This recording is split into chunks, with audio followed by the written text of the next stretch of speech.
बाबा जलंधर नाथ का सत्संग चल रहा है। सत्संग सुनने को मन प्रभावित हो रहा है। चलना चाहिए।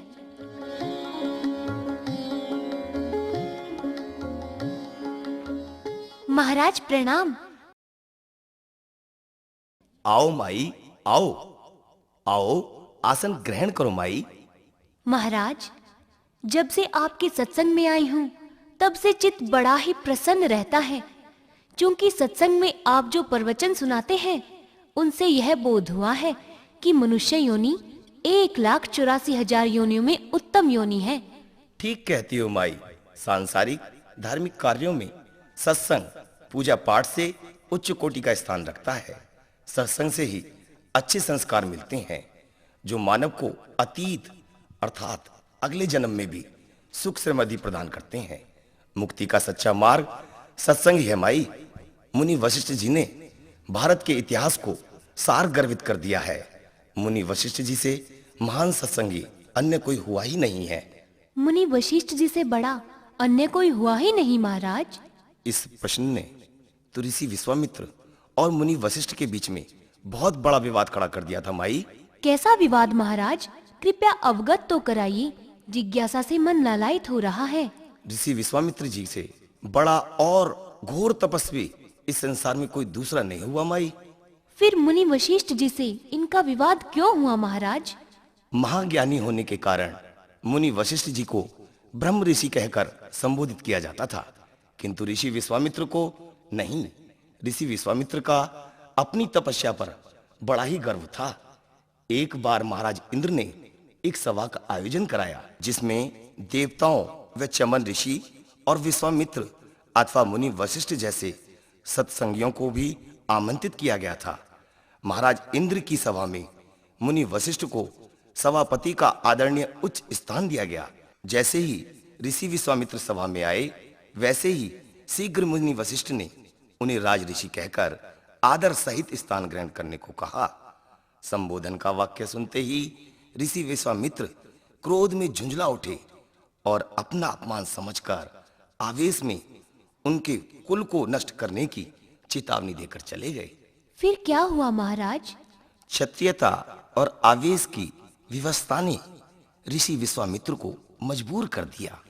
मुनि वशिष्ठ का राजऋषि कहना ऋषि विश्वामित्र को बुरा क्यों लगा? क्योंकि महान तपस्वी होने के कारण ऋषि विश्वामित्र ऋषि मुनियों में अपना उच्च स्थान मानते थे। इसलिए मुनि वशिष्ठ के मुखार बिंदु से निकले शब्द उन्हें अपमानजनक सिद्ध हुए। अच्छा, तो फिर आगे क्या हुआ महाराज? ऋषि विश्वामित्र बैराग में पड़ गए कि तपस्या का स्तर ऊंचा है या सत्संग का। ब्रह्मा, विष्णु, महेश अथवा महादेव और काकभूषण भी इस प्रश्न की पुष्टि नहीं कर पाए।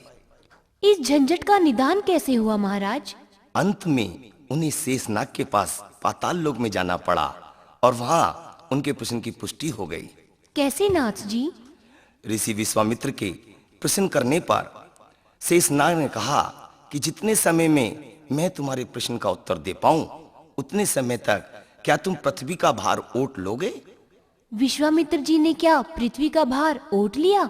हाँ करने के पश्चात भी ऋषि विश्वामित्र पृथ्वी का भार अपने ऊपर नहीं उठ पाए, किंतु मुनि वशिष्ठ जी ने शेषनाग जी की आज्ञा का आदर करते हुए पृथ्वी का भार ओट लिया।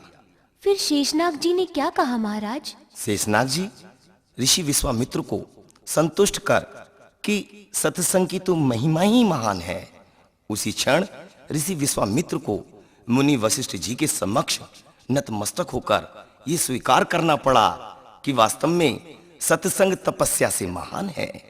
हे नाथ जी, आपके प्रवचन सुनकर मैं धन्य हो गई।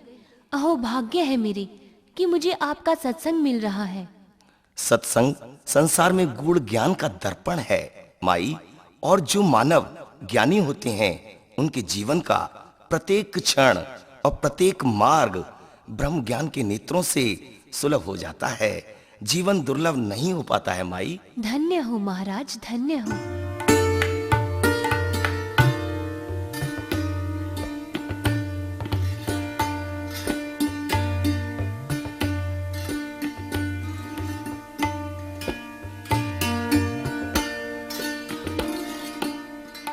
महाराज प्रणाम।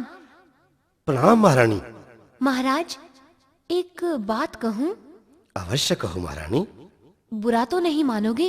नहीं रानी नहीं। आपकी माता श्री अर्धरात्रि के समय बाबा जलंधर नाथ के पास जाती हैं। क्या उनका वहां जाना उचित है महाराज? क्या सच कह रही हो रानी? जी महाराज, मैं बिल्कुल सत्य कह रही हूँ।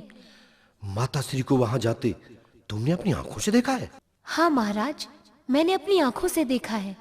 रात्रि के समय? जी महाराज। ये बड़ा ही अशुभ समाचार है महारानी, जो सहन करने के योग्य ही नहीं। क्या किया जाए महारानी?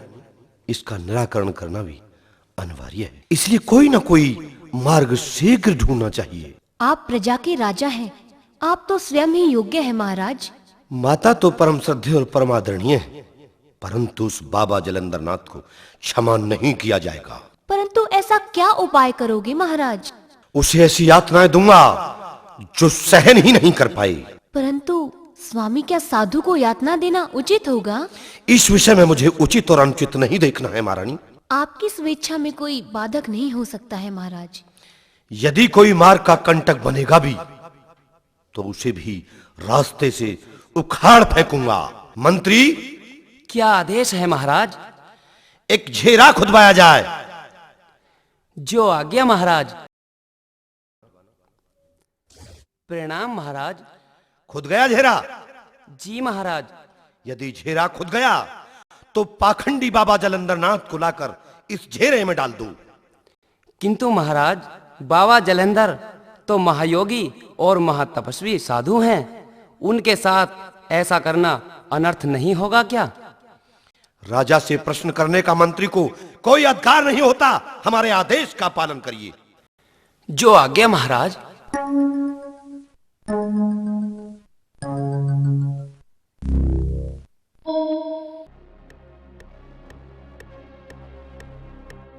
कहीं ऐसा न हो कि बाबा हमें ही भस्म कर दें, जीवन लीला ही समाप्त हो जाएगी।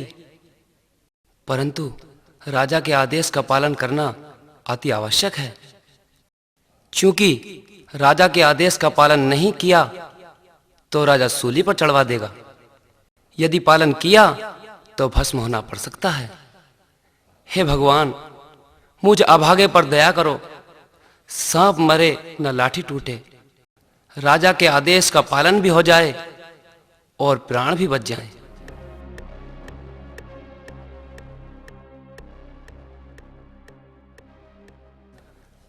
अरे, साधु तो समाधि लगाए बैठा है। साधु समाधिष्ठ है। अब प्राण भी बच जाएंगे और राजा की आज्ञा का उल्लंघन भी नहीं होगा। ले चलो उठाकर, जल्दी करो।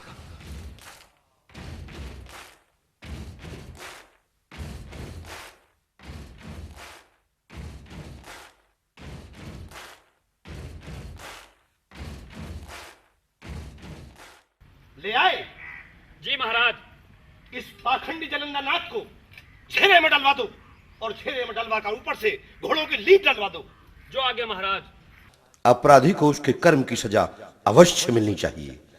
राजमाता को अपने पास बुलाकर इस पापी जलंधर नाथ ने हमारे राजघराने का अपमान किया है, जिसकी अब सजा अवश्य भोगेगा। इस पाखंडी का प्रत्येक क्षण यातनाओं में व्यतीत होगा। चलिए। चलो महाराज। पुत्र गोपीचंद ने बाबा जलंधर नाथ को नरक में डलवाकर अच्छा निर्णय नहीं लिया है, परंतु हठ धर्मी के समक्ष सबको विवश होना ही पड़ता है। हे प्रभु, मेरे पुत्र को सद्बुद्धि देना। जो आने वाली आपत्ति हमारी प्रजा और राजा को असहनीय हो सकती है, मेरे पुत्र को विवेक और बुद्धि देकर मुझे कृतार्थ करो प्रभु, मुझे कृतार्थ करो।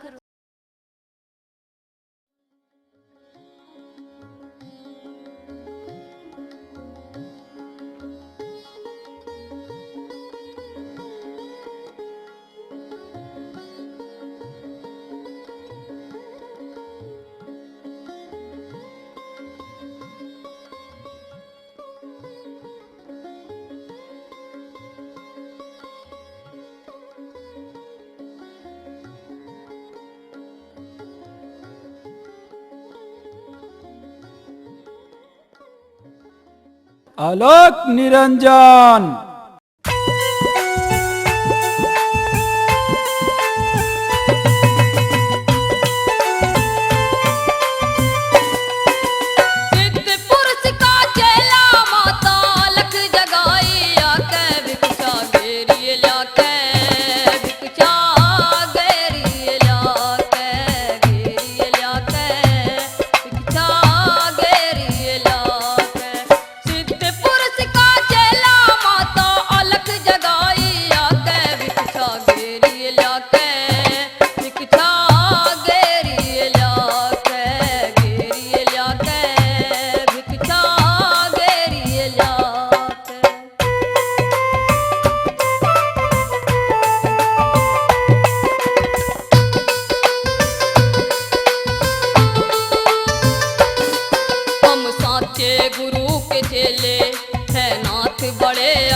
भक्ति में हम गुरु गोद में खेले।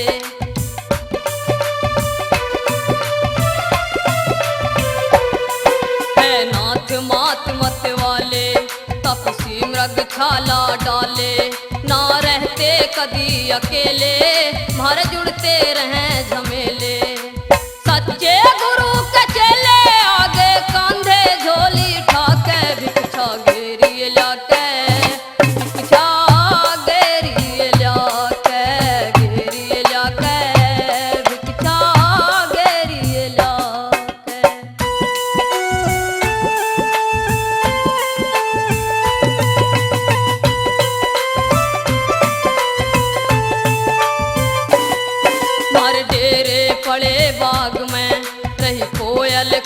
राग में। हम हैं साधु सन्यासी और हैं जंगल के वासी।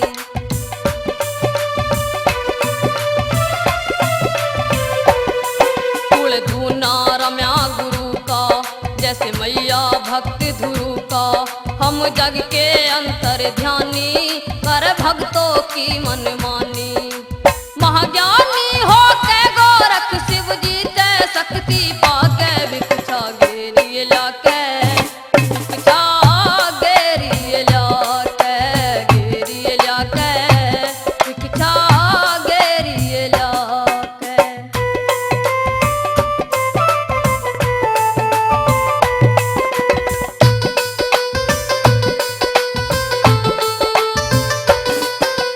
इस बार भला करेगा तेरा घर आबाद रहेगा।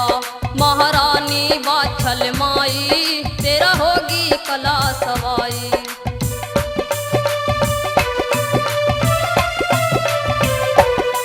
दे भीख गेर झोली में बरजान भरा झोली में। संतों की जुआन का जुआ तू ले गोरख की दुआ। अपने गुरु ते माता तेरी करूं बढ़ाई जाके भिक्षा घेरी लाके भिक्षा घेरी लाके घेरी लाके भिक्षा घेरी लाके।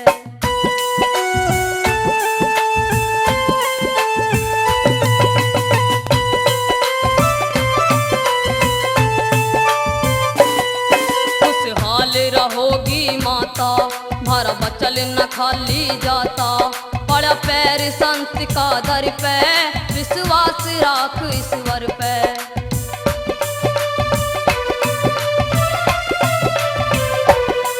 धन मैया भिक्षा गेरी धन धन हो माता तेरी। है अपने गुरु के प्यारे तेरे भरे रहे भंडारे। किसी पाल की लेदारी में सत्संग कर लिया गाके भिक्षा घेरी लाके भिक्षा घेरी लाके घेरी लाके भिक्षा घेरी लाके।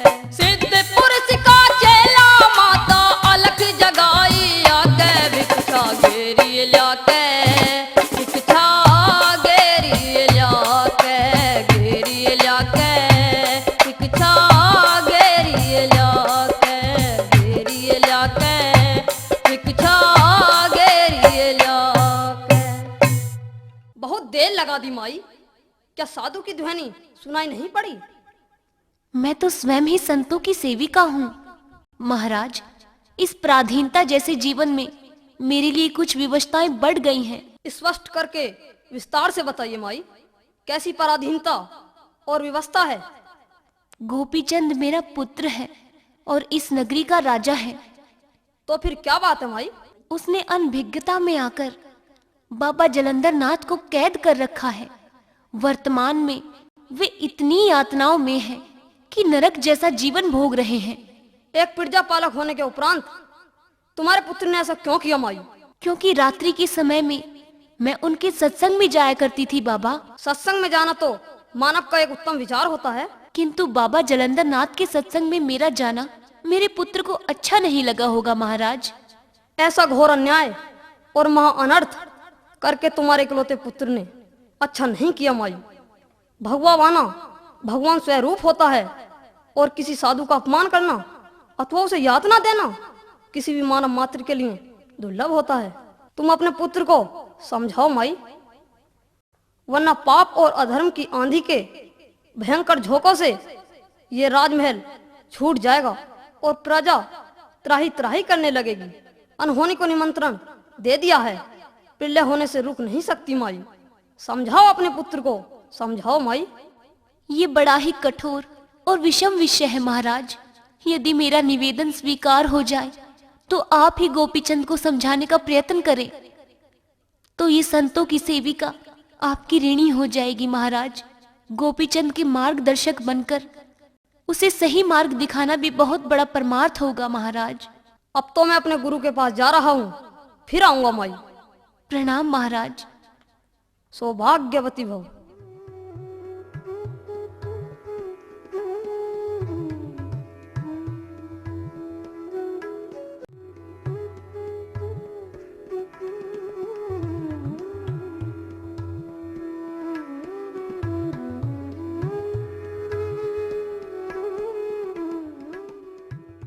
महाराज। कहिए महारानी, तुम्हारे चेहरे के भावों से ऐसा प्रतीत होता है जैसे तुम्हारा मन चिंताग्रस्त हो। क्या बताऊं महाराज? बताओ प्रिय, बताओ क्या बात है। महाराज, मैं रात गहन निद्रा में सोई हुई थी। फिर मुझे एक ऐसा सपना आया कि निद्रा खुलने के उपरांत फिर निद्रा ही नहीं आई। ऐसा क्या सपना आया महारानी? सपने ने मन व्याकुल कर रखा है महाराज। सपना कोई रहस्य नहीं होता महारानी। याद रखना, सोते समय निद्रा आने से पहले मन का चिंतन ही सपने का रूप धारण कर लेता है। परंतु महाराज, पहले कदापि इस प्रकार का सपना आया होता तो चिंता से छुटकारा मिल जाता। इस सपने के खिंचाव ने मन डामाडोल कर दिया है महाराज। तुम राजघराने में पैदा हुई हो, इसलिए सपने जैसे भ्रमिक क्षण पर ध्यान देना तुम्हारे जन्मजात अधिकार के विपरीत है। परंतु महाराज, हृदय की गति चिंतन के साथ साथ तीव्र होती जा रही है। सपना एक भ्रांति है प्रिय। स्वामी, भ्रांति नहीं, अशुभ लक्षणों की आशंका दिखाई दे रही है।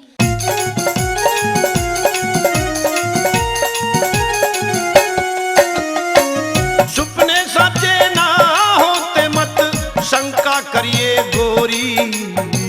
चैन नहीं काया में पिया, मन में दुविधा भोरी।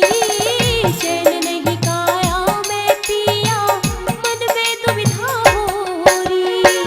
सपने सच्चे ना होते मत शंका करिए रगोरी।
ये घोरी। चैन नहीं काया में पिया, मन में दुविधा हो री। चैन नहीं काया में पिया, मन में दुविधा हो री। चैन नहीं काया में पिया, मन में दुविधा हो री। सपने कभी सच्चे नहीं होते प्रिय। तुम्हारे मन की विडंबना राजकन्या की योग्यता से बड़ी नहीं हो सकती। तुम्हारे मन में उत्पन्न होने वाली दुविधा से पल पल तुम्हें व्याकुल करने वाला मात्र अशांति का पहाड़ खड़ा हो सकता है। इस प्रकार की बातें मिथ्या होती हैं महारानी, और इन्हें अनजाने में होने वाली त्रुटियां भी कहा जा सकता है। धैर्य धारण करने का मैंने निरंतर साहस जुटाने का हर संभव प्रयास किया है स्वामी, परंतु सपने का भ्रम हृदय से निकल ही नहीं पा रहा है। 1,84,000 जीवधारियों में मनुष्य योनि सर्वश्रेष्ठ है प्रिय। सभी जीवधारियों में मानव जाति ही चातर बुद्धि मानी जाती है। यदि जीवन में कोई भूल अथवा त्रुटि करने लगे, फिर न तो जीवन ही सफल माना जाता, अब तो अधूरा माना जाता है। मानव जीवन तो श्रेष्ठ योनि का प्रतीक है और मानवता की महान उपाधि है प्रिय। और सुनो, त्याग तपस्याओं के पश्चात ये मानव जन्म बड़ी मुश्किल से प्राप्त होता है। आपके इन प्रवचनों की गूढ़ता का प्रभाव भी मेरे मन मंदिर में असफलता का मार्गदर्शन कर रहा है।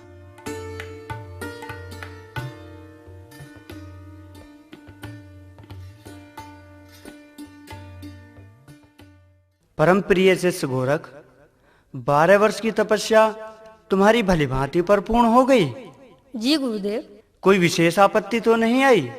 नहीं गुरुदेव। इसका तात्पर्य तुम्हारी तपस्या की सफलता का मार्गदर्शन कैसे हुआ? अनायास यकायक कानों में एक ध्वनि सुनाई पड़ी। क्या? कि हे मेरे प्रिय भक्त गोरख, आंखें खोलो। फिर क्या हुआ प्रिय शिष्य? मैंने आंखें खोलकर देखा कि भोलेनाथ अति प्रसन्न मुद्रा में मेरे समक्ष खड़े हैं। भोले जी ने कहा कि प्रिय भक्त गोरख, मैं तुम्हारी तपोभक्ति से अत्यंत प्रसन्न हूँ। मांगो प्रिय भक्त, मांगो, जो भी हृदय में अभिलाषा है मांगो। आज मैं तुम्हें मुंह मांगा वरदान दे के जाऊंगा। तुमने क्या इच्छा व्यक्त की प्रिय गोरख? मैंने कहा कि मेरे परम श्रद्धेय आदरणीय गुरुदेव की सिखाई हुई विद्या मेरे अंतःकरण में ग्रहण हो, अर्थात उस विद्या का कभी अपमान न हो जाए। तो महादेव ने तुम्हारे इस प्रश्न के उत्तर में क्या कहा प्रिय शिष्य?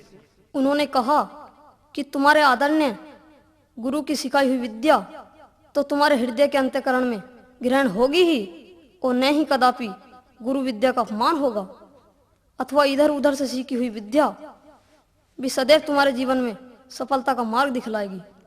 अब तो तुम तपोभक्ति और शिक्षा में परिपूर्ण हो गए हो। हे कृपा निदान, परम श्रद्धेय, ये सब आपकी ही तो अनुकंपा है। तुम्हारी 12 वर्ष की सफल तपस्या की प्रसन्नता ने मेरे हृदय को गदगद कर दिया है। अब तो हमें विशाल भंडारा कराना चाहिए। आपकी इच्छा है गुरुदेव? गिन्नार पर्वत पर चलना चाहिए, क्योंकि वो भी एक ऐसा पवित्र स्थान है जहां पर यज्ञ, हवन और भंडारे जैसे धार्मिक कार्य कराए जाते हैं। क्या मुझे भी आपके साथ चलना होगा गुरुदेव? तुम पूरे 12 वर्ष तपोवन में महादेव की तपोभक्ति में व्यस्त रहे हो। देह में सामर्थ्य शक्ति भी कम हो चुकी है। पहले तो हम यज्ञ हवन ही करेंगे, भंडारे के समय आ जाना। इतने समय में कहाँ रहूं गुरुदेव? जोगी का क्या कोई निश्चित स्थान होता है? भिक्षा करो और किसी भी पवित्र स्थान पर मस्त मलंग रहो, परंतु भंडारे में आना मत भूल जाना, ठीक है ना? जो आज्ञा गुरुदेव। बद्रीनाथ के आश्रम में गोरख की तपस्या सफल हुई है। देवों के देव महादेव ने उसे साक्षात दर्शन देकर मेरा साधु संत अर्थात जोगियों में और सम्मान ऊंचा किया है। विशाल भंडारे में अधिक से अधिक साधु संतों को आमंत्रित करेंगे। गोरख की तपस्या के विषय में भी अवश्य ही अवगत कराएंगे। गोरख की इस घोर तपस्या ने संतों का सम्मान और स्तर बढ़ाया है। पूरे संत पंथ के लोगों को अत्यंत प्रसन्नता होगी। हमारा हवन यज्ञ के उपरांत भंडारा भी अवश्य ही सफल होगा।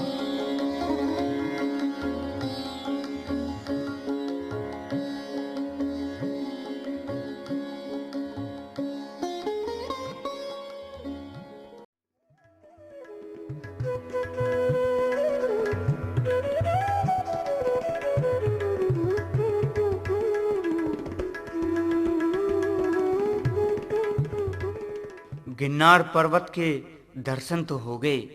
ये गिन्नार पर्वत बड़ा ही सुंदर, पावन, पवित्र, भव्य और मनोरम प्राचीन स्थान है। हिंदू प्राचीन गाथाओं से जुड़ी ये धर्म स्थली बड़ी ही प्रसिद्ध जगह है। हवन यज्ञ आदि समाप्ति की ओर है। कल भंडारा होना है। भोले भक्त मेरे शिष्य गोरख को इस भंडारे में सम्मिलित होना है। प्रणाम गुरुदेव। प्रसन्न चित्र हो, उचित समय पर ही आ गए हो गोरख। अपने आप से संबंधित जो धार्मिक कार्य होते हैं उनमें दक्ष और सजग रहना जागरूकता का परिचय है गुरुदेव, जो अति अनिवार्य है। भंडारा प्रारंभ कराओ। जो आज्ञा गुरुदेव। भंडारा सुचारू रूप से चलाना। भंडारे में कोई भी कमी आने की संभावना हो तो शीघ्र मुझे अवगत कराना। जो आज्ञा गुरुदेव।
हो गया भंडारा? जी गुरुदेव। कोई कमी तो नहीं रही? नहीं गुरुदेव। कृपा है भोलेनाथ की कि तुम्हारी तपोभक्ति की सफलता के पश्चात तुम्हारे नाम का भंडारा भी सफल हो गया गोरख। क्या आदेश है गुरुदेव? भरतरी को उज्जैन नगर का राज भोगते 12 वर्ष पूरे होने वाले हैं। फिर 12 वर्ष पूरे हो जाने के उपरांत भरतरी का जोग लेने का समय हो जाएगा। कैसे गुरुदेव? प्रिय गोरख, मैं और भरतरी तथा जलंधर नाथ तीनों गुरु भाई तो हैं ही, सब भली भांति परिचित हैं। जी गुरुदेव। जब हम तीनों गुरु भाई गुरु दत्तात्रेय की शरणागत थे तो भरतरी ने 12 वर्ष राज भोगने के पश्चात जोग धारण करने का वचन दिया था। ये सच है गुरुदेव? हाँ गोरख, सच है और अतीत में ऐसा होना संभव है। इसलिए अतीत का सम्मान करते हुए अपने गुरु भाई भरतरी का ध्यान रखना अति अनिवार्य है। आदेश करिए गुरुदेव। भरतरी के लिए सिंहासन सजाया जाए। क्षमा करना गुरुदेव।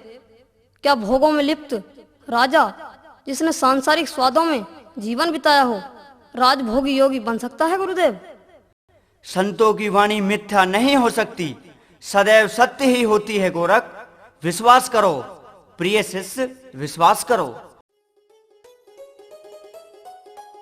देखो गोरख, वो देखो,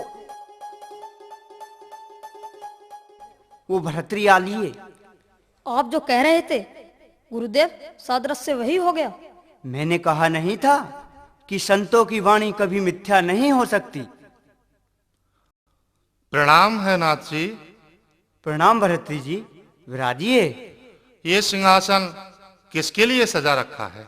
आपके लिए। सिंहासन पर तो राजा विराजमान हुआ करते हैं। तुम राज भोग कर राज सिंहासन से नहीं आ रहे हो क्या? परंतु वो शोभायमान सिंहासन अब मेरे योग कहाँ रह गया है नाथ जी। जब मैंने राजपाट त्याग कर जोग ले लिया तो राजा और जोगी की तो समानता ही नहीं। तुमने श्रेष्ठ प्रजापालक होने के पश्चात संतों जैसे धार्मिक कार्य किए हैं। जिस गुरु की संगत में हमने साधना की है, तुम भी तो उससे अछूते नहीं रहे हो। तुमने न्याय और धर्म को जीवन का मूलभूत आधार मानकर राज भोगा है। इसलिए विराजिए, सिंहासन तुम्हारी प्रतीक्षा कर रहा है। क्या मैं जोगी होने के पश्चात सिंहासन पर विराजता अच्छा लगूंगा? सिंहासन राजा के लिए ही नहीं होता, अब तू देवताओं का भी होता है। जिनकी संसार उपासना करता है, इसे सिंहासन नहीं, जोगियों का पवित्र और शुद्ध आसन मानकर विराजिए भर्तृ जी। जो आज्ञा नाथ जी। आज्ञा नहीं, ये आदर है। मुझे याद है आपकी उत्पत्ति और दैविक प्रतिभा के विषय में। आप जानते हैं नाथ जी? हाँ, आपकी उत्पत्ति कमंडल से हुई थी और तुम अगस्त मुनि के भ्राता माने जाते हो। तुम साधारण मानव नहीं हो भर्तृ, अपितु एक देव योग से महानता विलक्षणता के दर्पण हो। तुम इस पृथ्वी पर धर्म का उद्धार करने हेतु जन्मे हो, क्योंकि तुम्हारी जन्म कुंडली को देखकर गुरु दत्तात्रेय ने तुम्हें बताया था कि तुम्हारा अंतिम जीवन अलख जगाने में व्यतीत होगा, जिसका प्रमाण ये भगवा बाणा तुम्हारा साक्षी है। तुम अतीत के ज्ञाता और बहुत बड़े आभासी हो। तुम्हारी विलक्षणता के कारण देव योग से धारा नगरी का राजपाट तुम्हें मिला था। कैसे नाथ जी? तुम्हारे जन्म के पश्चात साधारण परिस्थितियों में तुम्हारा जीवन निर्वाह हुआ था। तुम बाल्यकाल में किसी मार्ग में विचर रहे थे कि अचानक एक राजा, जिनके कोई संतान नहीं थी, विश्वनाथ मंदिर के दर्शन करने के लिए काशी जा रहे थे कि मार्ग में तुम्हारे विलक्षण तेजस्वी सौंदर्य को देखकर प्रभावित हो गए और तुम्हें अपने साथ ले गए। विश्वनाथ मंदिर पर पहुंचते ही मंदिर के पुजारी ने तुम्हें देखकर कहा, आओ भर्तृ। तुमने पुजारी के संबोधन को हृदय से स्वीकार किया। उसी दिन से तुम्हारा नाम भर्तृ पड़ा। तुम्हारी विचित्र बातों को सुनकर मेरा मन ओतप्रोत हो रहा है। आगे बताइए ना नाथ जी। वो राजा तुम्हें अपने साथ अपनी राजधानी राजमहल ले गए और तुम्हारा लालन पालन किया, और इस उम्मीद से कि तुम उनके उत्तराधिकारी बनोगे। दुर्भाग्यवश राजा लड़ाई में वीर गति को प्राप्त हो गए और रानी सती हो गई। उनके संबंधित लोगों ने राज्य के लालच में तुम्हें मारना चाहा। तुम वहां से जान बचाकर छुप कर निकल आए। इसके पश्चात क्या हुआ नाथ जी? फिर क्या था, बंजारों में रहकर तुम्हारा जीवन निर्वाह होने लगा। और हाँ, जिनमें आप अनुज भ्राता का संबंध मानते हो, उनके जन्म और जीवन के विषय में भली भांति जानते हो अथवा नहीं? विस्तार से पता नहीं है, कृपा करके बताइए नाथ जी। विक्रम मिथिलापुरी के राजा की राजकुमारी सत्यवती के पुत्र थे, किंतु आप यह भी जानते होंगे कि गोपी चंद से आपका भांजे का संबंध कैसे है। पूर्ण गाथा आप ही बताइए नाथ जी। मैनावंती विक्रम की माता सत्यवती की सगी बहन थी और आप विक्रम के अग्रज भ्राता लगते हो। क्या दोनों भ्राताओं के विषय में भी कुछ बताएंगे? हाँ, क्यों नहीं, कृपा हो जाए नाथ जी। विक्रम किन्हीं प्रतिकूल परिस्थितियों के कारण एक कुंभकार के घर में पले थे, जो जवान होने पर धारा नगरी के राजा की फौज में भर्ती हो गए। जिन बंजारों के यहाँ आपका जीवन निर्वाह हो रहा था, उन्होंने आपत्ति आने पर राजा से संकट में सहायता मांगी, तो राजा ने विक्रम सहित 4 जवानों को सहायता के लिए भेज दिया। विक्रम बड़े बहादुर थे। आप देवयोग से अतीत के ज्ञाता थे। धन्य हो नाथ जी, धन्य हो। अचानक एक रात्रि को चोर आ गए और पक्षी चहचहाने लगे। आपकी महत्वाकांक्षी विलक्षण बुद्धि ने पक्षियों की आवाज को समझ लिया और कहा, सावधान हो जाओ, चोर आ गए। पहरेदार सावधान हो गए। जग जगह सुनकर चोर लौटकर चले गए। कुछ समय पश्चात फिर एक रात्रि को एक भयानक व महाबली राक्षस सीमा में घुस चुका था। आपकी तीव्र और विलक्षण बुद्धि से आपको आभास हो गया कि एक राक्षस हमारी सीमा में घुस चुका है, जिसके दोनों हाथों में 2 लाल हैं, जो अनमोल रत्न हैं। वो नरभक्षी नरसंहार करके भक्षण अवश्य करेगा, याद है ना? हाँ नाथ जी, भली भांति याद है। आगे की गाथा भी याद है? नहीं नहीं, बताते रहो, बड़ा आनंद आ रहा है। आपने सबको अवगत करा दिया कि जो इसका वध करेगा उसे धारा नगरी राज मुकुट मिलेगा। विक्रम ने इन बातों को सुनकर सावधानी और वीरता के साथ राक्षस का वध करके दोनों लाल ले लिए और उसके रक्त का अपने मस्तक पर तिलक किया। राक्षस का वध करने का श्रेय किसको मिला नाथ जी? नगरवासियों ने पुरस्कार के लालच में झूठ बोलकर श्रेय लेना चाहा, किंतु धारा नगरी में ढिंढोरा पिटवाकर राजा ने दरबार जोड़ा कि जिसने राक्षस का वध किया है उसे हमारे राज दरबार में पारितोषिक अवश्य मिलेगा। विक्रम ने कहा, हे राजन, राक्षस का वध तो मैंने किया है। तो राजा ने कहा कि कोई उस अवसर पर उपस्थित था जो गवाही दे सके? तो आपने कहा, मैं हूं गवाह। फिर क्या हुआ? फिर आपने कहा कि जिसने राक्षस का वध किया होगा उसके पास अनमोल रत्न 2 लाल अवश्य होंगे, जो उस राक्षस के पास थे। वो सबूत विक्रम के पास है और मस्तक पर उस राक्षस के लहू का तिलक भी है। यहां तक भी मुझे याद है, राजा ने स्वीकार किया कि राक्षस को विक्रम ने मारा है। प्रसन्न होकर राजा ने अपनी राजकुमारी का विवाह विक्रम के साथ कर दिया और उज्जैन नगर का राजमुकुट धारण कर गया। परंतु विक्रम ने वो राजमुकुट स्वयं स्वीकार न करके तुम्हारे मस्तक पर धारण कर दिया, क्योंकि राक्षस के वध कराने में मार्गदर्शन तो आपने ही किया था और इसके उपरांत ही आपने विक्रम से अग्रज भ्राता का रिश्ता स्वीकार किया था। मैनावंती विक्रम की मौसेरी बहन होने के कारण और विक्रम से परिस्थितियों के तहत भाई का संबंध होने पर मेरी भी बहन ही लगी। आप तो साधनाओं में पहले से ही निपुण हो भरतरी, इसलिए तुम्हारा योग भी अवश्य ही सफल होगा। आपके मुखारविंद से निकले अतीत के ओजस्वी शब्दों की भगवान लज्जा रखे। भरतरी, क्या आदेश है नाथ जी? इस शैली से शर्मिंदा न करिए। आप आदरणीय हैं, आदेश नहीं मार्गदर्शन करना चाहता हूं। फिर भी आप क्या कहना चाहते हैं? तुम राजा से जोगी बने हो, भिक्षा करना तो जोगी का परम कर्तव्य है। भिक्षा करने जाओ और भिक्षा भी अपनी बहन महारानी मैनावंती के यहां जाकर करके लाओ। जो आज्ञा नाथ जी। जाओ।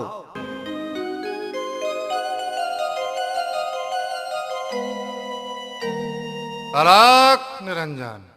अरे भ्राता भर्तरी, भगवा बाने में भीख मांगता? हाँ बहन, हाँ। क्यों भैया? क्योंकि मोह, माया और दाम्पत्य जीवन के अलझेड़े से धर्म के द्वार का मार्ग अति उत्तम है बहन। क्योंकि तपोभक्ति और सच्चा सत्संग ही मोक्ष का मार्ग हो सकते हैं। अन्यथा इस मिथ्या संसार में सब कुछ व्यर्थ है, सब कुछ व्यर्थ है बहन। जो इस मिथ्या संसार में मनुष्य पर दोष लग जाते हैं, इस भगवा बाने में लगने असंभव होते हैं। क्या कह रहे हो भ्राता भर्तरी? मैं जो कुछ कह रहा हूं सत्य ही कह रहा हूं, इसमें असत्यता की झलक भी नहीं है। भाभी पिंगला कहाँ है? मुझे किसी का कोई पता नहीं। भैया, ये आपने अपना क्या हाल बना लिया है। मैं जोगी हूं, अब राजा नहीं हूं बहन। जोगी को यदि कोई आस्था होती है तो मात्र अपने योग और ब्रह्म की, इसके अतिरिक्त ये रोना विलखना मेरे लिए जीव और निर्जीव के बीच अंतर के समान है। भैया, राजकाज कौन पर छोड़कर आए हो? विक्रम पर। विक्रम तो राजपाट के योग्य ही नहीं, क्योंकि वो अभी छोटा है। मेरी रुचि इन राजभोगों से वंचित ही हो चुकी है। लेकिन आपने ऐसा निर्णय क्यों लिया भैया? ईश्वर की विचित्र लीला के कारण। ईश्वर ने ऐसी क्या माया रची? बताओ भैया, बताओ। पिंगला का पतिव्रत धर्म नष्ट हो गया। पिंगला का पतिव्रत धर्म नष्ट हो गया? कैसे? ऐसा कोई प्राचीन प्रमाण ही नहीं है बहन।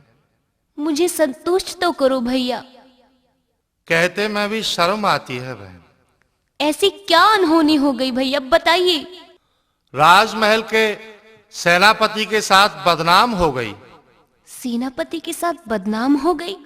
क्यों? क्योंकि उसे श्राप लगा हुआ था। श्राप? किसने दिया था भाभी को श्राप? साधु ने। साधु का दिया श्राप? जब तुम्हारे संज्ञान में था तो तुमने राजपाट छोड़कर जोगी बनने का क्यों निर्णय किया?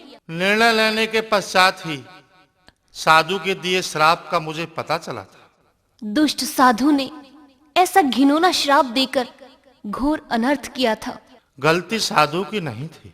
और किसकी थी भैया? तुम्हारी भाभी पिंगला की थी। मेरी भाभी पिंगला की?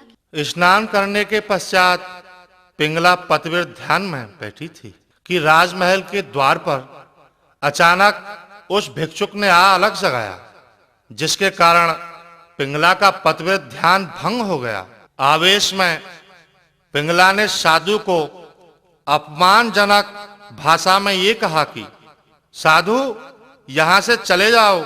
यदि प्रवचन देने का साहस किया तो कैद खाने में डलवा दूंगी।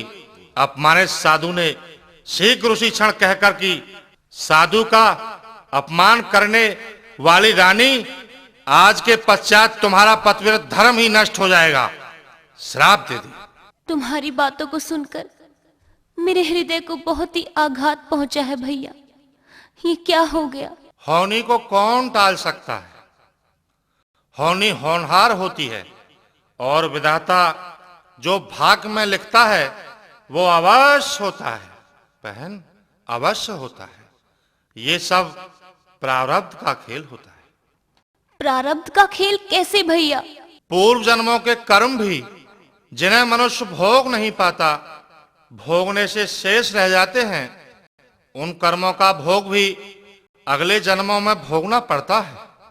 ये तो आप सच कह रहे हो भैया। जो हो चुका है वो भी सही है और जो हो रहा है वो भी सही है और जो भविष्य में होगा वो भी ठीक ही होगा। इस संसार चक्र को कोई अदल बदल नहीं कर सकता।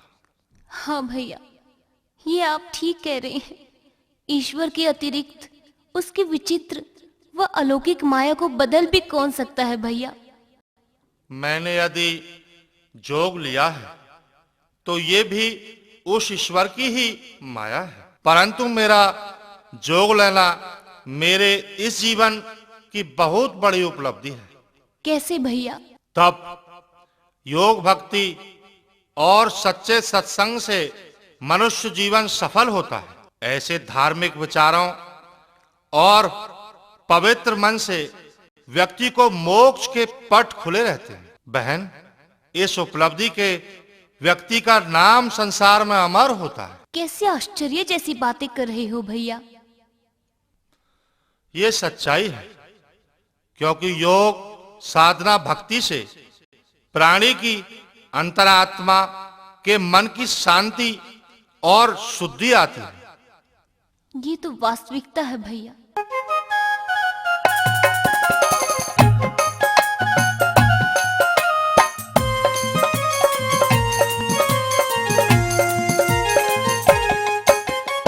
संध्या भजन साधना ते हो शुद्ध आत्मा नर की, भवसागर ते पार तार दे भक्ति साच हरि की।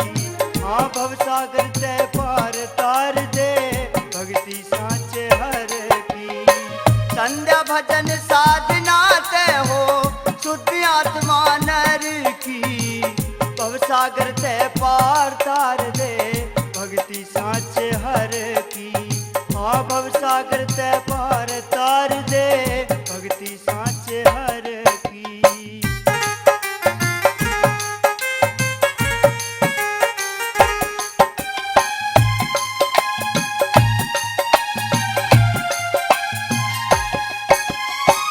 पालिया नाम ध्रुव ने बालक पन में भक्ति करके कर लिया था पहला भगत ने हरि का नाम सुमर के।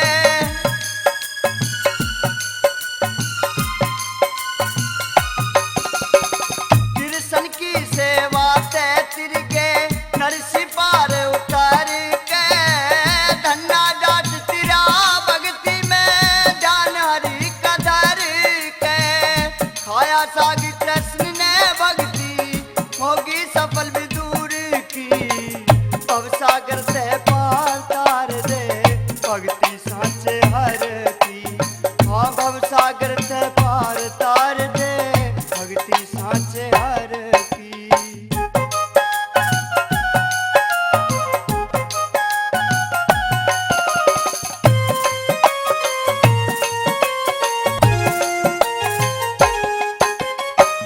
शिव जी ते वरदान पालिया भक्ति थी रामन में।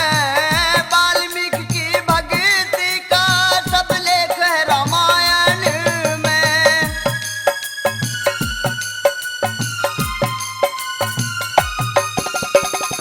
लव कुश ने माँ सीता संग लिया सत्संग निर्जन वन में। गोपी चंद भरत रीत के भक्ति भाव भजन में। पूरन मल ने करी पूर्ति गोरखनाथ के वर की। भव सागर से पार तार दे भक्ति सांचे हर की। हाँ भव सागर से पार तार दे भक्ति सांचे हर की।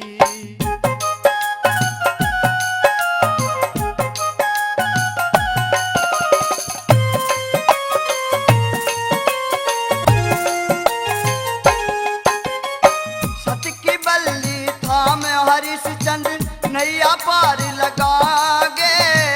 मोर दज बेटा चरवा के दानी नाम धरा गे।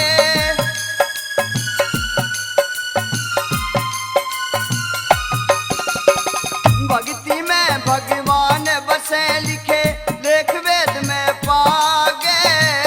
लौट गए अमराज तलक सती वीर के सटके आगे। विश्वामित्र के तप ने सब अकल हड़ी इंदर की। भव सागर से पार तार दे भक्ति सांचे हर की। हाँ भव सागर से पार तार दे भक्ति सांचे हर की।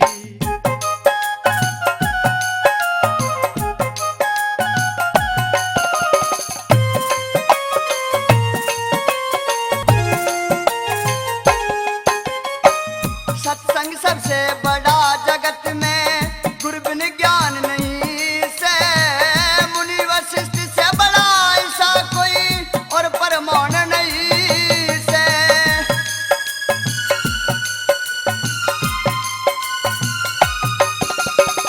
कर के कपट गुरु ते चेला होया महान नहीं से। सत्संगत के बिना तो प्रभु की भी पहचान नहीं से। ऋषि पाल मन ध्यान ते पूजा करता परमेश्वर की। भव सागर से पार तार दे भक्ति सांचे हर की। हाँ भव सागर से पार तार दे भक्ति सांचे हर की। संध्या भजन साधना ते हो शुद्ध आत्मा नर की। भव सागर से पार तार दे भक्ति सांचे हर की। हाँ भव सागर से पार तार दे भक्ति सांचे हर की। हाँ भव सागर से पार तार दे भक्ति सांचे हर की। तपोभक्ति, योग साधना, यज्ञ हवन से भूमंडल व प्राणियों के अंतःकरण की शुद्धि होती है, आत्मा को शांति मिलती है। हृदय बड़ा ही आनंदमय और प्रसन्न होता है।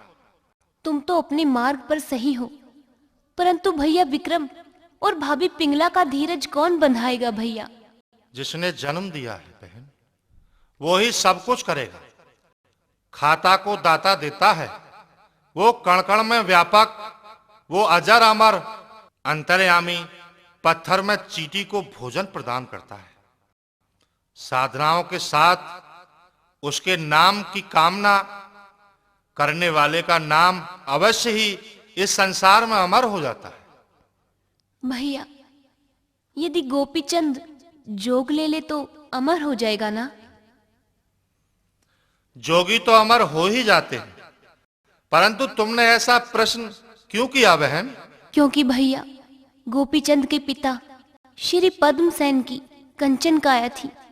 वो भी इस संसार में राजघराने में राज भोगते भोगते स्वर्ग सिधार गए और अमर नहीं हो पाए। तुम्हारा एक ही तो पुत्र है बहन। जीजा श्री इस संसार में नहीं है। गोपीचंद के बिना तुम्हारा जीवन दुर्लभ हो जाएगा। जोग लेने के पश्चात न वो तुम्हारा पुत्र रह जाएगा और न ही तुम उसकी माता याद रहेगा। भैया, परंतु मेरा पुत्र अमर तो हो ही जाएगा। अभी गोपीचंद की जोग लेने योग उम्र ही नहीं है, राज भोगने की है। अपने पुत्र के सुखद जीवन के साथ दुहात मत करो बहन, अन्यथा बहुत बड़ा पाप हो जाएगा। यदि भैया भर्तरी जोग लेने से अमर हो जाएगा तो मैं अपने इकलौते पुत्र गोपीचंद को जोग अवश्य दिलवाऊंगी। स्वामी, स्नान के लिए पानी तैयार है, स्नान कर लीजिए। ठीक है महारानी, शीघ्र ही स्नान करता हूं, तुम चिंता न करो।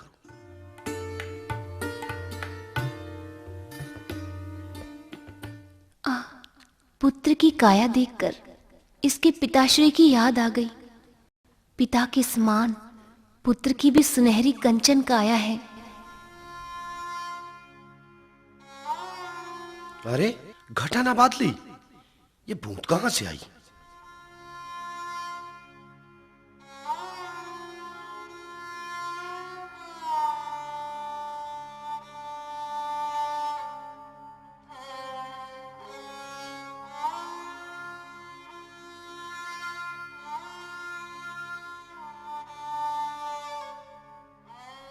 माता की आंखों में आंसू? हाँ पुत्र, हाँ।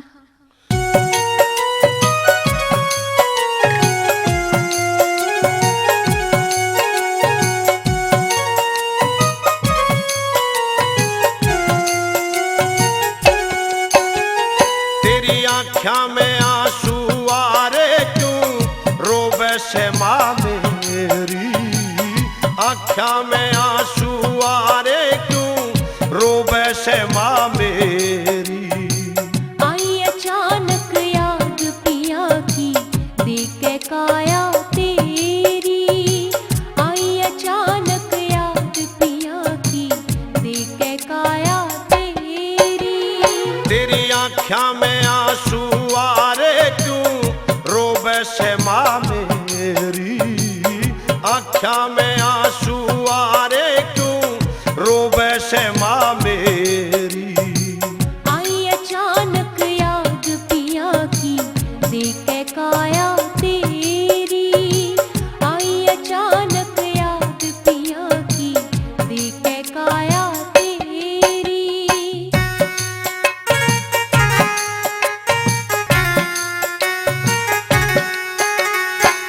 सोचूं था ना घटा बादली बूंद कड़े त्यागी।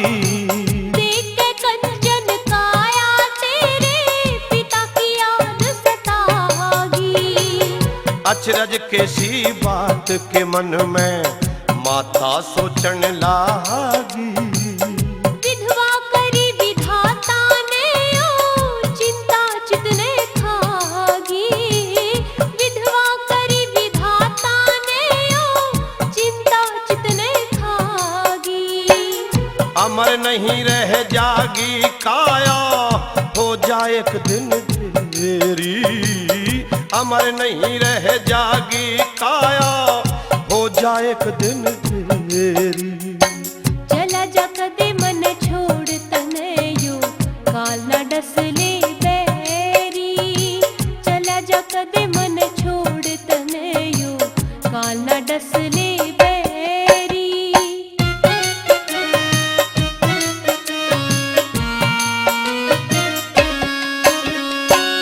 रोना कर दे बंदरी माता, तन्ने समझाऊं सू। अपने मन की बात तने गोपी चंद बतलाऊं सू। बतलावेंगे माँ बेटे, पहले माता नहाऊं सू। अमर नाम दुनिया में तेरा करवाना चाहूं सू। अमर नाम तेरा दुनिया में करवाना चाहूं सू। ना के आऊं ऊपर ने माँ, गोपी चंद तेरा तेरी। ना के आऊं ऊपर ने में, गोपी चंद तेरा तेरी। माँ का कहा मान ले बेटा, चोट जिगर में गहरी। माँ का कहा मान ले बेटा, चोट जिगर में गहरी।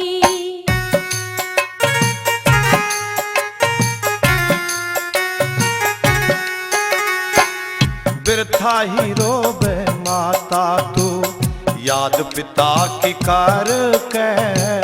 रोना आवे लाल दर्द की, उठे झाल जिगर के। मात काल जाल मतना, रोबे आंसू भर के। पिता गया परलोक तेरा न्यू, रूसु डर डर के। पिता गया परलोक तेरा न्यू, रूसु डर डर के। मर के सबने जाना से गई, दुनिया बड़ी बडेरी। बिना पति के दुनिया में मैं विधवा बन के रहरी। बिना पति के दुनिया में मैं विधवा बन के रहरी।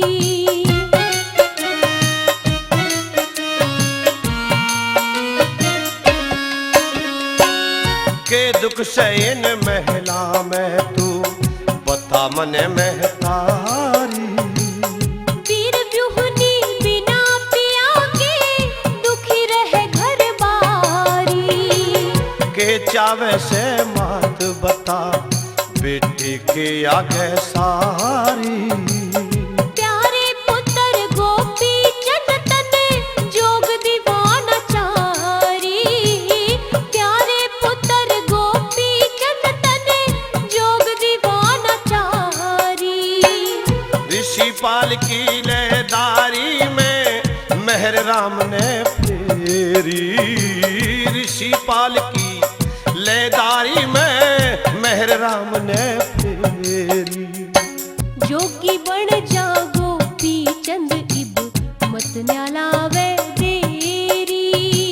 जोगी बन जा गोपी चंद इब, मत न्यालावे देरी। आँख्या में आंसू आ रे क्यों, रोबे से माँ मेरी। आँख्या में आंसू आ रे क्यों, रोबे से माँ मेरी। आई अचानक याद पिया की, देख के काया तेरी। आई अचानक याद पिया की, देख के काया तेरी। हे माता, कौन माँ अपने पुत्र को दुखी देखना चाहती है? नहीं पुत्र नहीं। तुम मुझे जोग दिवाना चाहती हो, इसका परिणाम अच्छा नहीं होगा माता।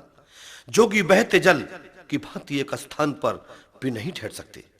दर दर के भिखारी होना जोगियों की महत्वपूर्ण भूमिका है। जोगी को तो भोजन मिला मिला, न भी मिला। ऐसा कठोर हृदय तुम क्यों कर रही हो माता? मैं तो तुम्हारा इकलौता पुत्र हूं। और फिर इस प्रजा का क्या होगा? त्राही त्राही मच जाएगी। संकट खड़ा हो जाएगा। इस संसार में भिक्षु का तो बहुत तुच्छ दर्जा होता है, ऐसा मत सोचिए माता, कदापि ना सोचिए। पुत्र, तुम्हारे पिता इस संसार को छोड़कर ऐसे ही चले गए, जिनके स्वर्ग से धारने से मुझे अत्यंत दुख है पुत्र। इस नाशवान संसार में यदि पिता के स्वर्ग से धारने से तुम्हें अत्यंत दुख है, तो मेरे जोग लेने से तो तुम्हें और भी अधिक कष्ट होगा, जो असहनीय होगा माता, बड़ा ही असहनीय होगा। क्यों पुत्र? क्योंकि जोगी और गृहस्थी के जीवन में बहुत दूरी हो जाती है और प्राचीन रिश्ते सब समाप्त हो जाया करते हैं। माता, तुम ऐसी संकट की असहनीय स्थिति में परवश हो जाओगी, फिर निराकरण का मार्ग भी नजर नहीं आएगा। सोचो माता, सोचो। क्या सोचूं पुत्र? तुम्हारे मामा भर्तरी ने भी जोग ले लिया है। मामा श्री को अपने राजमहल में उनके जीवन के किसी न किसी क्षण उनके सम्मान को कोई ना कोई ठेस अवश्य ही पहुंची होगी। भर्तरी के सम्मान को ठेस अवश्य पहुंची थी, परंतु वो प्रारब्ध का खेल था पुत्र। किंतु तुम उस प्रारब्ध के खेल से समझौता क्यों करना चाहती हो माता? तुम्हारे लिए तो यह बड़ा ही अशुभ और अप्रिय सिद्ध होगा। पुत्र, तुम माता की आज्ञा का उल्लंघन मत करो। मैं नहीं चाहती कि जिस तरह तुम्हारे पिताजी स्वर्ग से धार गए, उसी तरह तुम भी। नहीं पुत्र, नहीं। भले ही तुम मेरी आंखों से दूर हो जाओ, लेकिन मैं चाहती हूँ कि मेरा पुत्र अमर हो जाए। तुम्हारी आज्ञा का उल्लंघन तो मैं करूंगा ही नहीं, किंतु तुम यह समझने का हर संभव प्रयास करो कि दाम्पत्य जीवन दो भागों में वितरित जीवन का दूसरा भाग है, जो अति उत्तम और महान है, और इसे तुम आज्ञा का संकेत देकर छुड़वाना चाहती हो। दाम्पत्य जीवन भी एक तपस्या है, भक्ति है, सच्चा सत्संग है, प्रत्येक धार्मिक कार्य के लिए बहुत बड़ी उपलब्धि का जीवन है, जिसके समक्ष योग एक महानिर्धन जैसे व्यक्ति का जीवन है। क्योंकि योग, भक्ति और तपस्या, हवन यज्ञ जैसे धार्मिक कार्यों के लिए आवश्यक विषय सामग्री उपलब्ध कराने के लिए धन की आवश्यकता होती है, जो भिक्षुक को कभी कभी प्राप्त भी नहीं हो पाती। ऐसी स्थिति में योग निष्फल हो सकता है। पुत्र, तेरे मामा के दिए प्रवचन मेरे हृदय के परिसर में स्थायी रूप से अपना स्थान बना चुके हैं। नहीं पुत्र, नहीं। भले ही तुम मेरी आंखों से दूर हो जाओ, लेकिन मैं चाहती हूँ कि मेरा पुत्र अमर हो जाए। तुम्हारी आज्ञा का उल्लंघन तो मैं करूंगा ही नहीं, किंतु तुम यह समझने का हर संभव प्रयास करो कि दाम्पत्य जीवन दो भागों में वितरित जीवन का दूसरा भाग है, जो अति उत्तम और महान है, और इसे तुम आज्ञा का संकेत देकर छुड़वाना चाहती हो। दाम्पत्य जीवन भी एक तपस्या है, भक्ति है, सच्चा सत्संग है, प्रत्येक धार्मिक कार्य के लिए बहुत बड़ी उपलब्धि का जीवन है, जिसके समक्ष योग एक महानिर्धन जैसे व्यक्ति का जीवन है। क्योंकि योग, भक्ति और तपस्या, हवन यज्ञ जैसे धार्मिक कार्यों के लिए आवश्यक विषय सामग्री उपलब्ध कराने के लिए धन की आवश्यकता होती है, जो भिक्षुक को कभी कभी प्राप्त भी नहीं हो पाती। ऐसी स्थिति में योग निष्फल हो सकता है। पुत्र, तेरे मामा के दिए प्रवचन मेरे हृदय के परिसर में स्थायी रूप से अपना स्थान बना चुके हैं।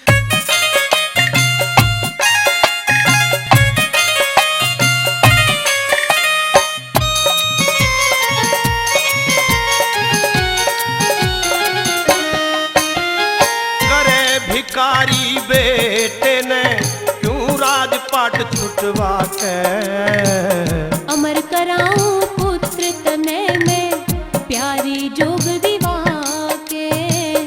अमर कराऊं पुत्र तने में प्यारी जोग दीवा के। करे भिखारी बेटे ने क्यों राजपाट छुटवा के अमर कराऊं पुत्र तने में प्यारी जोग दीवा के। अमर कराऊं पुत्र तने में प्यारी जोग दीवा के।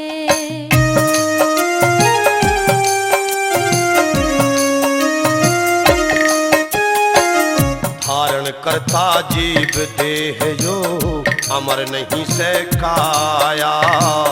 काया आनी जानी हो नाम अमर मेरी माया। करता जीव देह यो अमर नहीं सरिकाया। काया आणी जानी हो नाम अमर मेरी माया। पछतावेगी जननी एक बे जोगी मन बना के। अमर कराऊं पुत्र तने में प्यारे जोग दीवा के। अमर कराऊं पुत्र तने में प्यारे जोग दीवा के।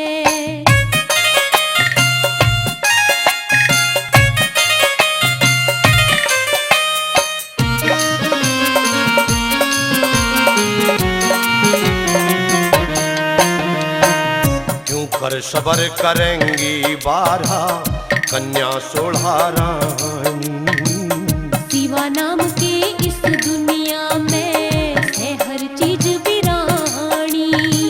क्यों कर सबर करेंगी 12 कन्या 16 रानी। सिवा नाम के इस दुनिया में है हर चीज वीरानी। लाज मने आवेगी माँ दर दर के टुकड़े खा के। अमर कराऊं पुत्र तने में प्यारे जोग दीवा के। अमर कराऊं पुत्र तने में प्यारे जोग दीवा के।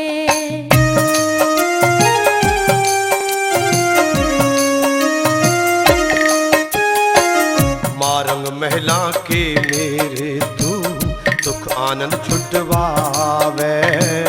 जोगी बन के गोपी चंद तेरा नाम अमर हो जावे।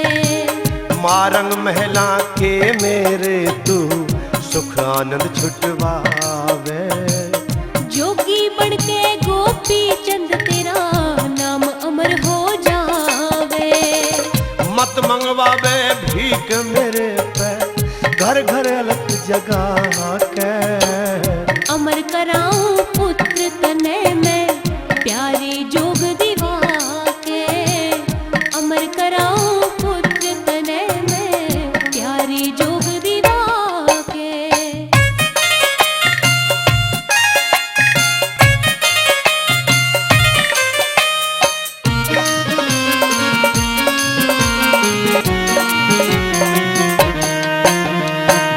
राजा के कांधे पे माँ मत ना गिरवावे झोली।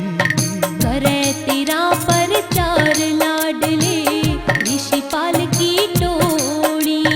एक राजा के कांधे पे माँ मत ना गिरवावे झोली। करे तेरा परचार लाडले ऋषिपाल की टोली। मांगन मरण समान री माता कहरा सुसमझा के। अमर कराऊं पुत्र तने में प्यारी जोग दीवा के। अमर कराऊं पुत्र तने में प्यारी जोग दीवा के। करे भिकारी बेटे ने क्यों राजपाट छुटवा के। अमर कराऊं पुत्र तने में प्यारी जोग दीवा के। अमर कराऊं पुत्र तने में प्यारी जोग दीवा के। करे भिकारी बेटे ने क्यों राजपाट छुटवा के। अमर कराऊं पुत्र तने में प्यारी जोग दीवा के। अमर कराऊं पुत्र तने में प्यारी जोग दीवा के। तुम्हारे हृदय में मामा श्री के प्रवचनों का इतना प्रभाव हो चुका है कि तुम अपने प्रिय पुत्र की सब समृद्धि को निरंतर भूलती जा रही हो माता। प्रिय पुत्र, माँ की हृदय की अभिलाषा का दमन मत करो। हे माता, ऋषि विश्वामित्र पहले भी राजा के रूप में गृहस्थी थे और घोर तपस्वी होने के पश्चात भी गृहस्थी बने। तपस्वी उनसे बड़ा कोई था ही नहीं। और मुनि वशिष्ठ जो संसार के सबसे बड़े सत्संगी थे, उन्होंने भी विवाहिता अर्धुंती के साथ दाम्पत्य जीवन निर्वाह करते हुए श्रेष्ठ सत्संगी कहलाने की उपाधि प्राप्त की थी। और ऐसे महापुरुषों का नाम आज भी अमर है और सदैव रहेगा माता। राजपाट त्याग कर जोग लेना अयोग्यता की अतिशयोक्ति होगी। तो क्या माता की आज्ञा का उल्लंघन करोगे पुत्र?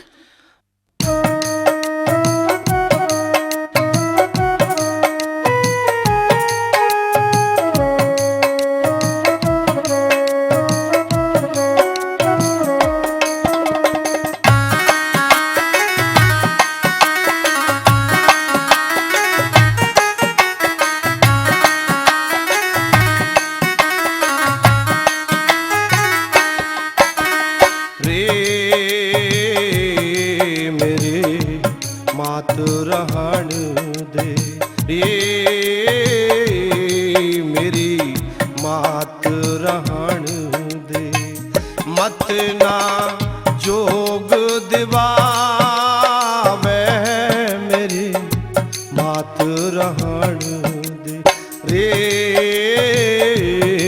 मेरी मात रहन दे।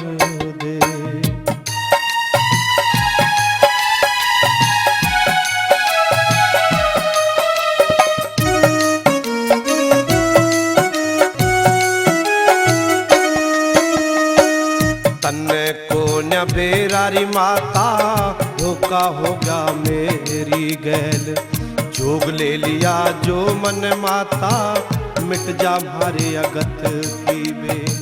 साधु आड़े दुख माता मैं कैसे लुकाया पे झेल, कैसे लुकाया पे झेल रे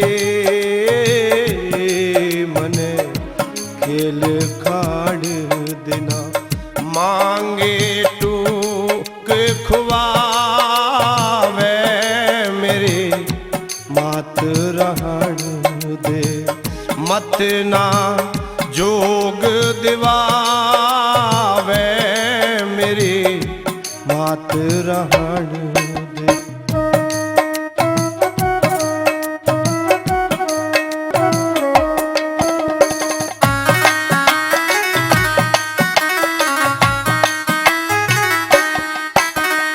बिना राज के दुनिया में कोई तेग धर्म की ताने ना, चले कचहरी बिना राज ना कदे मुकदमा ठाने ना। बिना राज ना इज्जत जग में, बिना राज कोई जाने ना, बिना राज कोई जाने ना रे मत दूर जान दे, मत ना तोड़ बगावे मेरी मात रहन दे, मत ना जोग दिवावे मेरी मात रहन दे।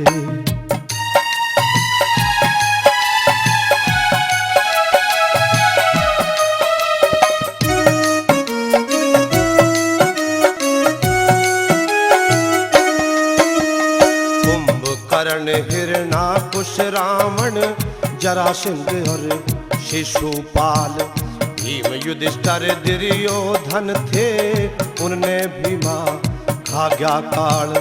इसे जिसे जिब चले गए बता कैसे बच जा तेरा लाल, कैसे बच जा तेरा लाल रे मेरी ओर ध्यान दे, फिर पाछे तू पछतावे मेरे मात रहन दे, मत ना जोग दिवावे मेरे मात रहन दे।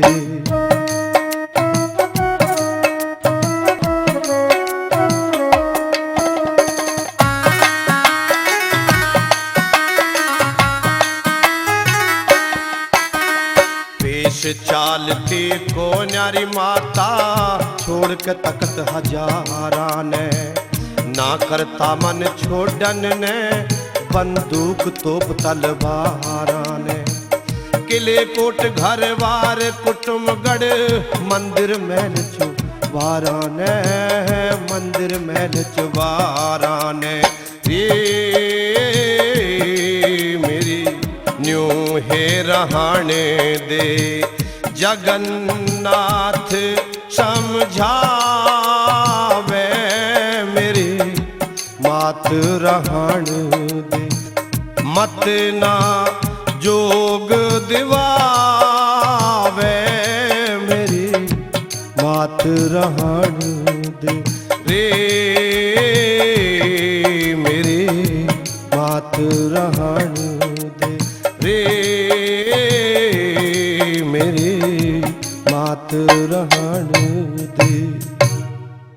जैसे आकाश से गिरी जल की बूंद वापस आकाश नहीं जा सकती, कमान से निकला तीर वापस नहीं जा सकता, जवान से निकला शब्द वापस नहीं आता, वैसे ही बीता हुआ समय कभी लौटकर वापस नहीं आता। माता याद रखना, जोग लेने के पश्चात यह पुत्र तुम्हारा कदापि वापस नहीं आएगा, कदापि नहीं आएगा। माता आज जो तुम्हारा आंचल पत्थर की भांति कठोर हो रहा है, एक दिन रोएगा, अवश्य रोएगा, करुणा की नदियां बह जाएंगी। पुत्र गोपीचंद, माता की अंतरात्मा की भावनाओं को समझने से विचलित हो रहे हो। यदि भैया भर्तरी गोपीचंद को जोग दिलाने के विषय में प्रयत्न करके समझाएं तो माता की हार्दिक अभिलाषा पूर्ण हो सकती है। मुझे भैया भर्तरी के पास शीघ्र ही चलना चाहिए।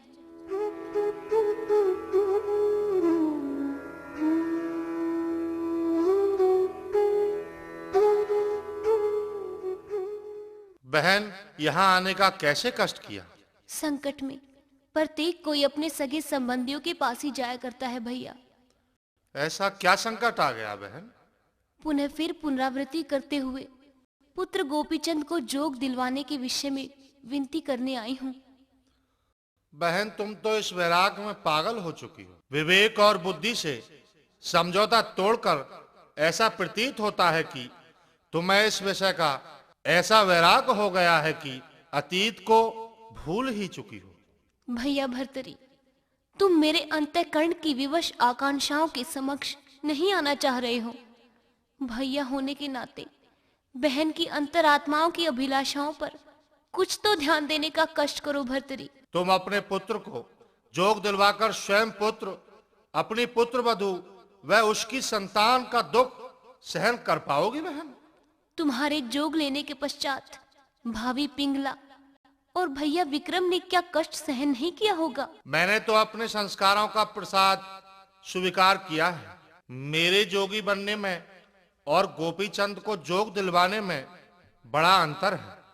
बहन, जोगी का जीवन साधारण नहीं होता, अपितु अपार कष्टों का जीवन है। क्योंकि मैंने राजा रहकर भी देख लिया और जोगियों की आपत्तियों के जीवन का भी मैं स्वयं भुक्तभोगी हूं। तुम्हारे समझाने की शैली मेरी समझने की सीमा से बाहर है।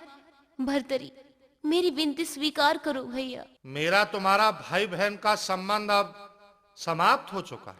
ऐसा मत कहो भर्तरी, ऐसा मत कहो। हाथ की रेखाएं कभी नहीं बदलती। समय के अनुसार सब कुछ परिवर्तन होता रहता है। जैसे समय परिवर्तनशील है, ठीक वैसे ही हस्तरेखा ही नहीं, मस्तक पर भाग्य रेखाएं भी बदल जाती हैं। मैं भी तो परिवर्तन ही चाहती हूँ ना भैया। तो मैं ये शोभा नहीं देता, क्योंकि गोपीचंद के वियोग में उसकी पत्नी और उसकी पुत्रियों को तुम्हारे कारण जो कष्ट होगा, उस असहनीय कष्ट में व्याकुल हृदय से तुम्हें श्राप अवश्य देंगे। कुछ भी हो भैया, तुम मेरा आग्रह अंगीकार करो, अंगीकार करो भर्तरी।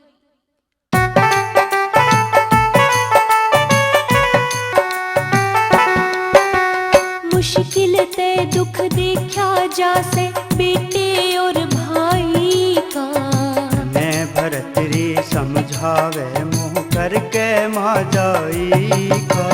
मुश्किल ते दुख देखा जासे बेटे और भाई का, मैं भरतरी समझावे मुँह करके माजाई का।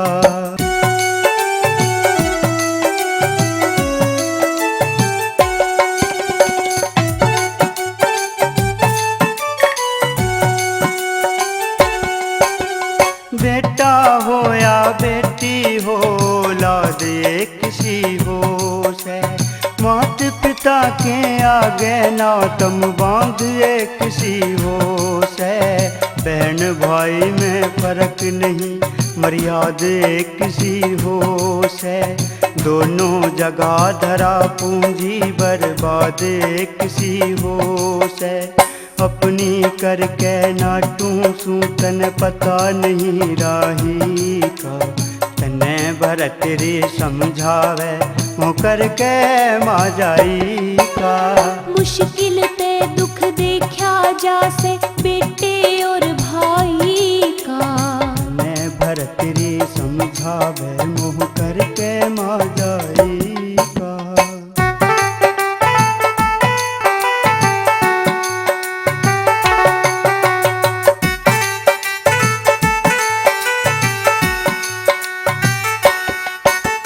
भाई हो के बहन की खातिर कष्ट उठाया जाता ना, मैं तेरे घर किस ढब आती जो तू मेरे घर पे आता ना, आज ते पाछे नू समझूंगी मेरा तेरा कोई नाता ना, साधु का सत्संग करता तेरे कर्मा का कोई खाता ना, माँ जाया तन जिब समझू तू मान राख दे आई का। तने भरत रे समझावे मुँह करके माँ जाई का। मुश्किल ते दुख देखा जासे बेटे और भाई का, तने भरत रे समझावे मुँह करके माँ जाई का।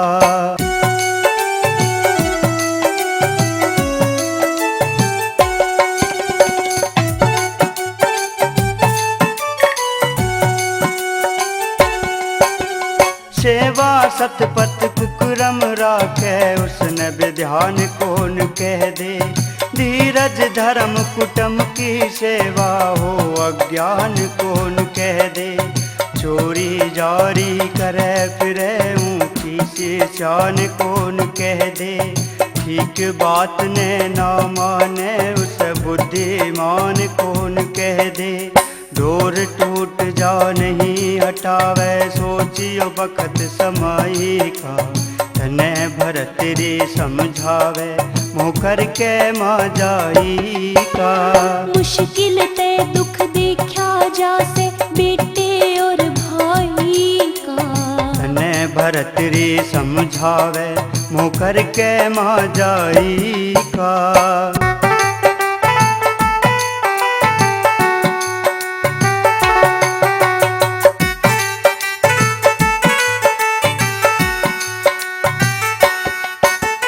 सच्चा बाणा झूठ बोलता ऐसा मानस कहीं डूब मरे, इसे भाई ने की फूकूंगी जो मेरा ना काम करे, अमर कराया देखा जा तू उल्टे सूधे कान भरे, मेरे बेटे की सीलक को ना मेरे तीर ना रही तेरे, शर्म नहीं तेरी काया में तन कोड़ करया असनाई का।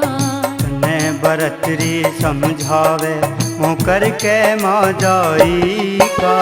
मुश्किल ते दुख देखा जासे बेटे और भाई का, तने भरत रे समझावे मुँह करके माँ जाई का।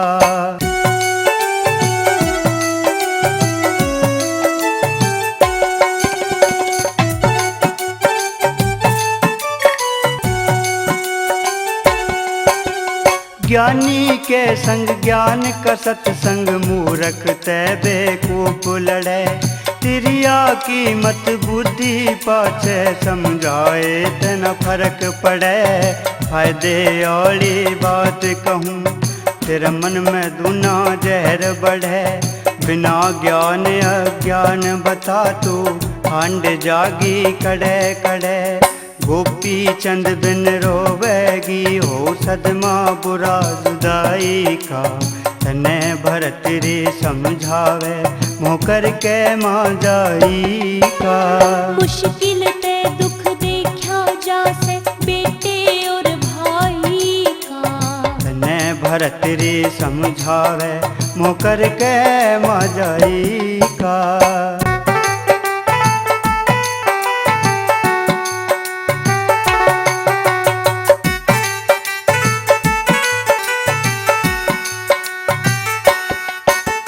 किसके अमर कराए पाछे जग में जिंदगी जच जागी। इतना काम करा दे भैया मन की व्याधा मिट जागी। गोपी चंद अमर हो गया ते जग में मालूम पट जागी। यूं मत जाने तुझ सा हो जा तेरी इज्जत घट जागी। श्री लक्ष्मी चंद न खावेगा यो टुकड़ा तेरी कमाई का। तन्ने भरत रे समझावे मोकर के मजाई का। मुश्किल ते दुख देखा जासे बेटे और भाई का। तन्ने भरत रे समझावे मोकर के मजाई का। मुश्किल ते दुख देखा जासे बेटे और भाई का। तन्ने भरत रे समझावे मोकर के मजाई का। मुश्किल ते दुख देखा जासे बेटे और भाई का। तन्ने भरत रे समझावे मोकर के मजाई का। तन्ने भरत रे समझावे मोकर के मजाई का। तन्ने भरत रे समझावे मोकर के मजाई का। लगता है पूर्व जन्म के संस्कारों की भयंकर आंधी ने तुम्हारे मन को डामाडोल कर रखा है मैनावती। भैया, मेरे मन मंदिर में पुत्र के प्रति जो भक्ति के वैराग्य का दीपक जल रहा है, तुम्हारी अज्ञानता जैसी बातों को उस दीपक के उजाले में प्रवेश नहीं होने दे रहा है। मात्र इतना समझने का प्रयत्न कीजिए। परंतु गोपीचंद को तो जोग लेने का अधिकार ही नहीं है। क्यों महाराज? तुम्हारे पुत्र गोपीचंद ने महायोगी बाबा जलंधर नाथ को बहुत समय पहले से ही कैद कर रखा है। महाराज, आप ठीक ही कह रहे हो, क्योंकि वो हठ धर्मी इतने गहन अंधकार में है कि धर्म और अधर्म, न्याय और अन्याय, पुण्य और पाप की परिभाषा समझ ही नहीं पा रहा है। माई, तुम अपने राजमहल वापस जाओ और हम आ रहे हैं। जैसे आज्ञा महाराज।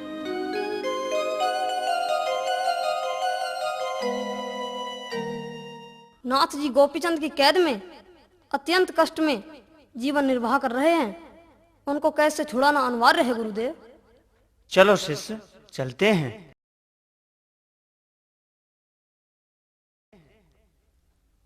अलख निरंजन। अलख निरंजन। लगता है बाबा गोरखनाथ जी आ गए। महाराज प्रणाम। सौभाग्यवती भव। उचित समय पर पधारे हो महाराज। अब मेरे हृदय की अभिलाषा अवश्य ही पूर्ण हो जाएगी। योगी जलंधर नाथ कहाँ है? वो कैद में है महाराज। गोपीचंद ने अभी उनको मुक्त नहीं किया है? नहीं महाराज। कहो अपने उस मूर्ख पुत्र से कि यदि योगी जलंधर नाथ को कैद से मुक्त नहीं किया तो हम इस धारा नगरी को ही भस्म कर देंगे। नहीं महाराज, नहीं। मैं बाबा जलंधर नाथ को छुड़वाने का भरसक प्रयास करती हूँ। अति शीघ्र लौट कर उत्तर दो। जो आदेश महाराज।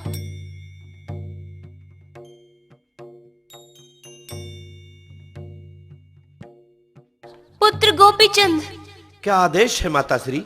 बाबा गोरखनाथ और उनके परम आदरणीय गुरु मच्छिंद्र नाथ बाबा जलंधर नाथ को कैद से मुक्त कराने आए हैं।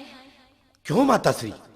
क्योंकि बाबा जलंधर नाथ और बाबा मच्छिंद्र नाथ एक ही गुरु के शिष्य हैं। यदि उनकी अभिलाषा न पूर्ण हुई तो? यदि उनकी अभिलाषा पूर्ण न हुई तो वे क्रोध में धारा नगरी को ही भस्म कर देंगे।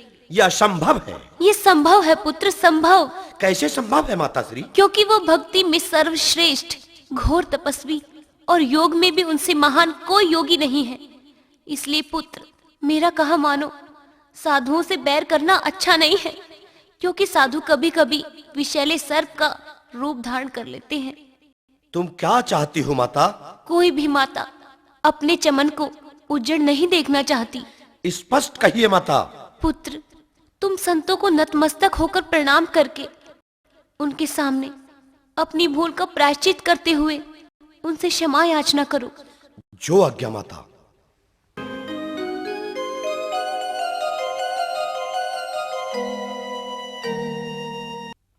प्रणाम महाराज।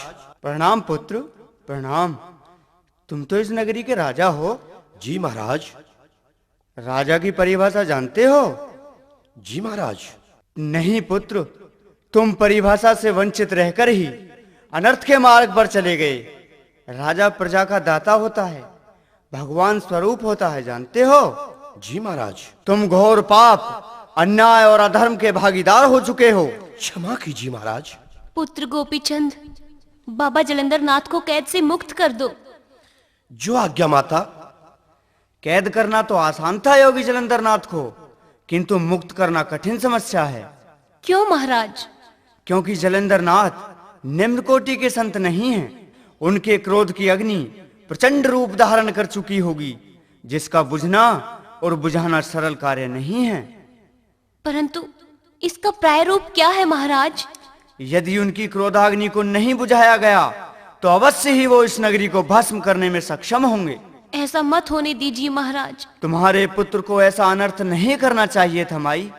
किसी साधु को चढ़ाना शुभ संकेत नहीं है। ऋषि दुर्वासा के ऐसे कितने ही प्रमाण सुने होंगे। परंतु अब इस समस्या से निदान पाने का कोई तो उपाय होगा महाराज, कोई तो उपाय बताइए। उपाय तो प्रत्येक उलझन को सुलझाने का होता है माई। क्या होना चाहिए महाराज? अपने इस पुत्र से कहो कि ये 5 मूर्तियां अपनी जैसी शकल सूरत की सोने की असल धातु से बनवाए और लेकर शीघ्र हमारे पास आ जाए। जो आज्ञा महाराज। पुत्र गोपीचंद। हाँ माता श्री। सुन रहे हो क्या कह रहे हैं महाराज? जाओ, विलंब न करो और 5 मूर्ति स्वर्णकार से हम शक्ल बनवाकर शीघ्र ही लेकर आ जाओ। जो आज्ञा माता।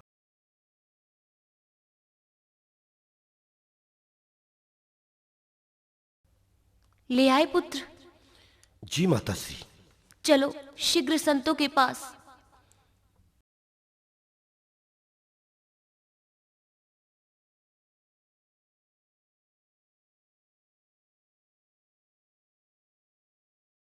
प्रणाम महाराज। आ गई 5 मूर्तियां? जी महाराज, आपका आदेश पूरा हो चुका है। चलो हमारे साथ। जो आज्ञा महाराज।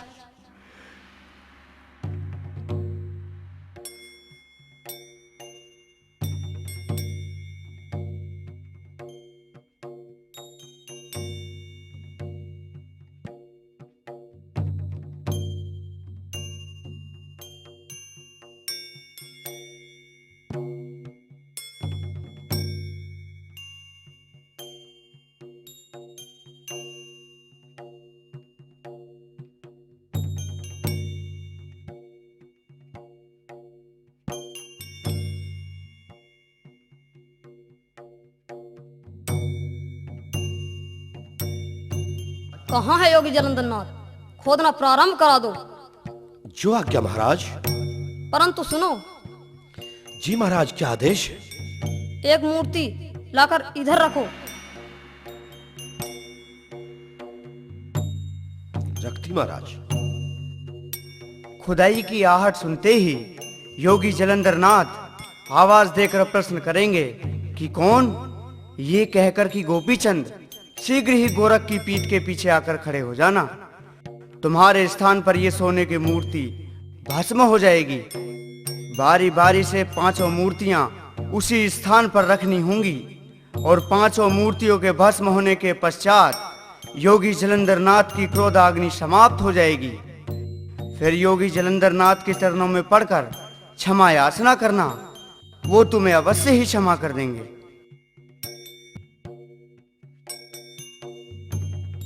आंखें खोलिए महाराज। कौन? गोपीचंद।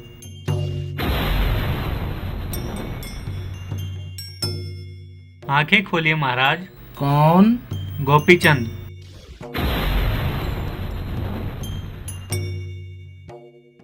आंखें खोलिए महाराज। कौन? गोपीचंद।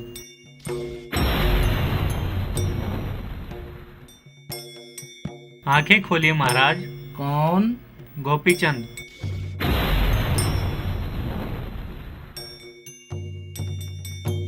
आंखें खोलिए महाराज। कौन? गोपीचंद।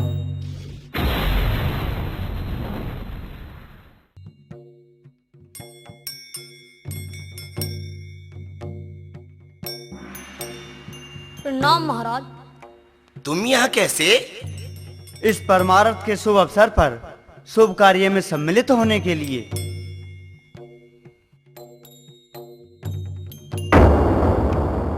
मुझे क्षमा कर दीजिए महाराज, क्षमा कर दीजिए। नहीं, तू क्षमा के योग्य नहीं है। इसे क्षमा कर दीजिए नाथ जी। क्षमा सर्वश्रेष्ठ धर्म है, क्षमा ही दया है, क्षमा ही सत्य है। नाथ जी, क्षमा से बढ़कर कुछ नहीं है, क्योंकि क्षमा बड़ेन को चाहिए, छोटेन को उत्पात। और कहा घटो भगवान को, जो भ्रगुमारी लात। ये आप कह रहे हैं? हाँ, चूंकि अनजान ही गलती करते हैं, ज्ञानी नहीं। और आप तो वेद शास्त्र के, उपनिषद और कल्याण पुराण के महान ज्ञाता हैं और सांसारिक ब्रह्म ज्ञान में बड़े ही निपुण हैं भगवान। इसकी हठधर्मी और इसका अपराध क्षमा के योग्य तो नहीं है मच्छिंद्रनाथ जी, परंतु आपकी अभिलाषा का भी दमन नहीं करना है, इसलिए इसे क्षमा कर देता हूँ। धन्य हो महाराज, मैं आपके इस परमार्थ की ऋणी हो गई हूँ। हे माई, नाथ पंथ और जोगी ये साधारण व्यक्ति का जीवन नहीं है। साधुओं की तो परिभाषा ही परोपकार और दया करना है। महाराज, मेरे ऊपर एक उपकार और कर दीजिए। क्या माई? इसे जोग दिलवा दीजिए। जिस माता ने ममता का प्यार बरसाकर अपने अंतःकरण और आंचल की आवाज से क्षमा याचना के साथ इसे मौत के मुंह से बचा लिया हो, वो माता कुमाता का कार्य करे, क्या उसे दुष्कर्म शोभा देगा? महाराज, मेरे अंतःकरण की आवाज को समझने का प्रयास कीजिए। अपना कथन स्पष्ट करिए माई। महाराज, भैया भर्तरी को जब से मैंने जोगी के भेष में देखा है, तब से मेरे अंतःकरण में विचारों और विकारों की आंधी सी आ रही है। मेरे मन के ख्याल मुझे उस संगम पर ला खड़ा कर देते हैं, जहां बस एक ही निर्णय सूझता है कि यदि जोग लेने से भर्तरी अमर हो जाएगा, तो क्यों ना मैं अपने पुत्र को भी जोग दिलवा दूं। तुम्हारे ऐसे चिंतन का परिणाम अंत में तुम्हें ही दुखदाई होगा। गोपीचंद के पिता पूर्ण अवस्था से पहले ही स्वर्ग सिधार गए, लेकिन वो अमर ना हो सके। महाराज, गोपीचंद को जोग दिलवाना मेरी अंतरात्मा चाहती है। हे गुरु समान गुरु मच्छिंद्र नाथ जी, ऐसे हठधर्मी को मेरे द्वारा जोग दिलवाकर शिष्य बनाना संभवतः उचित रहेगा। इसलिए कि तुम स्वयं हठधर्मी हो, जोगियों के विपरीत ऐसी परंपरा को विस्तृत रूप देना चाहते हो कानिफानाथ। क्या कह रहे हो महाराज? ठीक कह रहे हैं मच्छिंद्रनाथ जी। क्या मैं हठधर्मी हूँ? स्वयं अपने आप में झांक कर देखो और यह भी देखो कि योग भक्ति में कौन महान है। मेरी इच्छा के दमन के साथ साथ अपमान भी हो रहा है। गुरु के मुखार बिंदु से निकले शब्दों द्वारा किसी भी शिष्य का अपमान नहीं होता। क्या मैं गुरु बनने के योग्य नहीं हूं? नहीं। क्यों? तुम्हारे इस क्यों का जवाब जलेंद्र नाथ नहीं, मैं दूंगा कानिफानाथ। जी गुरुदेव। एक ईश्वर, भक्त से लेकर ब्रह्मचारी तक की परिभाषा बता सकते हो कानिफानाथ जी? कैसे चुप रह गए कनिफानाथ जी? मच्छिंद्रनाथ जी के प्रश्न का उत्तर दो। बड़े और छोटे का अंतर मैं तुम्हें सिद्ध करके बता देता हूं, सुनिए। सुन रहा हूं गुरुदेव। 100 ईश्वर भक्त और एक सिद्ध बराबर होते हैं, जानते हो? नहीं गुरुदेव। और सुनिए। कहो गुरुदेव। 100 सिद्ध और एक योगी बराबर होते हैं, तथा 100 योगी और एक ब्रह्मचारी बराबर होते हैं। इसलिए ना तो तुम बहुत बड़े सिद्ध हो और ना ही योगी हो। हे जलंधर नाथ जी, आप तो सब कुछ जानते हो। उस बाल ब्रह्मचारी पितामह भीष्म के सामने तो महायोगी श्री कृष्ण भी लोहा मानते थे। हे मच्छिंद्रनाथ जी, भोले वक्त गोरख में बहुत बड़ी गुरु भक्ति है। सिद्धों में अनोखे सिद्ध हैं, महायोगी और बाल ब्रह्मचारी हैं। इसलिए गोरख सर्वगुण संपन्न है। महाराज, यदि आज्ञा हो तो मैं कुछ कहूँ। कहो माई। मेरे पुत्र गोपीचंद को शिष्य बनाने का श्रेय तो बाबा गोरखनाथ को ही जाता है। क्यों माई? क्योंकि तुम्हारे आदरणीय गुरु बाबा जलंधर नाथ जी को अपनी योग माया से और ब्रह्म ज्ञान की योग्यता से गोपीचंद को ज्ञान का पाठ पढ़ाकर मुक्त कराया है, और तुम्हारे आदरणीय गुरु का क्रोध घटाकर इस धारा नगरी को भस्म होने से बचाने का कार्य किया है। इसीलिए मेरे पुत्र गोपीचंद को बाबा गोरखनाथ का शिष्य होना ही संभवतः उचित और अनिवार्य है। महाराज, मेरी आत्मा को शांति जब मिलेगी यदि आप अपने हाथों से मेरे पुत्र को जोगी बनाएं। यदि माई तुम अपने पुत्र को जोग दिलवाना ही चाहती हो तो आदर सहित गुरु बनने का अधिकार तो हमारे प्रिय शिष्य गोरख को है, और सारा श्रेय भी गोरख को ही जाता है, क्योंकि गोरख ने ही संकट के झंझट को अपने विवेक और बुद्धि से मिटाया है। यदि गोरख इसमें भागीदारी ना करते तो या तो धारा नगरी ही भस्म हो गई होती या तुम्हारा पुत्र ही भस्म हो गया होता। इसलिए शंकर भक्त गोरख से ही विनती करिए माई। जो आज्ञा महाराज। महाराज, मुझ पर दया करो। परिणाम सोचकर ही इच्छा व्यक्त करना माई, होगा वही जो तुम चाहोगी। पुत्र को जोग दिवाने का मेरा अंतिम निर्णय है महाराज। यदि अंतिम निर्णय यही है तो भेजिए अपने पुत्र को हमारे साथ। अब भी अवसर है सोचने का, फिर पुनः परिवर्तन नहीं होगा। माँ की मरमात्मा होती है माता, कभी जोगी बनने के बाद तुम पछताओ। पुत्र के प्रति तुम्हारी ममता अवश्य भटकेगी। मुझे अब मात्र एक बात कहनी है पुत्र। क्या माता? जोग लेने के पश्चात जब नींद आए तो मसहरी पलंग पर सोना, और कभी भूख लगे तो मोहन भोग करना, परंतु बाहर मत जाना, किले के भीतर ही वास करना। माता, जंगल में मशहरी पलंग और किले नहीं तो मोहन भोग की तो बात ही कहां। पुत्र गोपीचंद, जी माता श्री। निद्रा में खेत के डले भी मसहरी पलंग है, और भूख में अन्न के रूखे सूखे टिक्कड़ भी मोहन भोग है, और फलों में गुलर भी पकवान होते हैं। तुम्हारा ये शरीर एक किले का रूप है जिसमें बसे काम, क्रोध, मद, लोभ, मोह, ईर्ष्या और द्वेष तुम्हारे शत्रु हो सकते हैं। इसलिए अपने शरीर से बाहर का मार्ग देखने की इच्छा कभी व्यक्त मत करना। ठीक है माता श्री, प्रणाम। चिरायु हो पुत्र। आओ पुत्र।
आओ पुत्र, आज से तुम हमारे शिष्य होने जा रहे हो। तुम्हारी सोच में कोई परिवर्तन तो नहीं है? माता की आज्ञा का पालन करना ही मेरा भी अंतिम निर्णय है। तो हो जाओ तैयार कान छिदवाने को।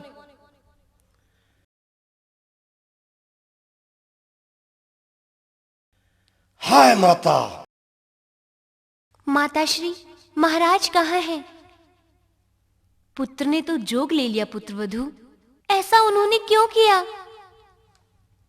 ऐसा मेरे पुत्र ने नहीं, मैंने कराया है। इस राजमहल में अब हमारा क्या होगा? तुम पतिव्रता हो। प्रत्येक पत्नी अपने पति को सुखी और प्रसन्न देखना चाहती है। हमको ज्ञान है कि संसार में पति पत्नी के लिए परमेश्वर का रूप है, परंतु जब पति पत्नी की आंखों से ओझल हो जाएगा तो वो नारी किसकी सेवा करेगी? पति और पत्नी का ऐसा दाम्पत्य है कि जिसे चोली दामन का साथ कहा जाता है। इसे मत भूलो माता, इसे मत भूलो। तुमने हमारे साथ विश्वासघात करके अच्छा नहीं किया। हमारी जवान अवस्था है, शरीर में तृष्णा जागेगी तो उस स्थिति और असहनीय व्यवस्था का क्या उपाय होगा माता? बताओ, हमारे प्रश्न का उत्तर दो। तुमने हमसे पूछे बिना हमारे साथ अन्याय और अधर्म करने का निर्णय कैसे ले लिया? वापस ले आओ हमारे पति को, अन्यथा हम तुम्हें श्राप दे देंगी माता। हे भगवान, ये मैंने क्या कर दिया? मैंने कहां भेज दिया पुत्र? मेरी आत्मा में तो गिलानी होने लगी है। पुत्र के लिए मन भटक रहा है। पुत्र के बिना तो सूना हो गया है सब। बिना पुत्र के इस सूने राजमहल में मन नहीं लगेगा। चलती हूँ पुत्र के पास और लेकर आती हूँ।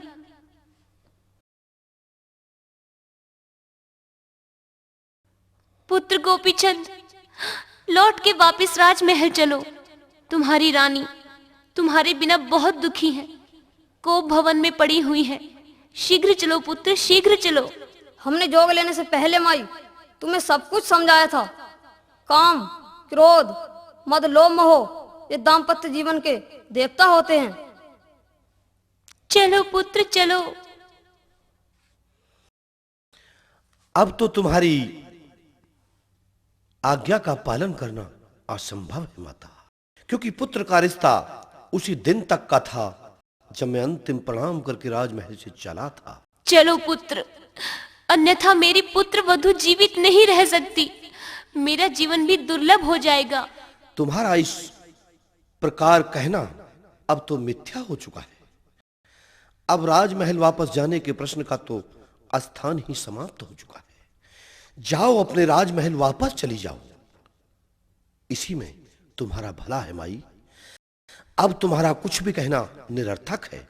जाओ, भगवान का भजन करो। तुम्हारे अंतःकरण में शांति व्याप्त होगी, धैर्य धारण होगा, मन की व्याकुलता समाप्त हो जाएगी।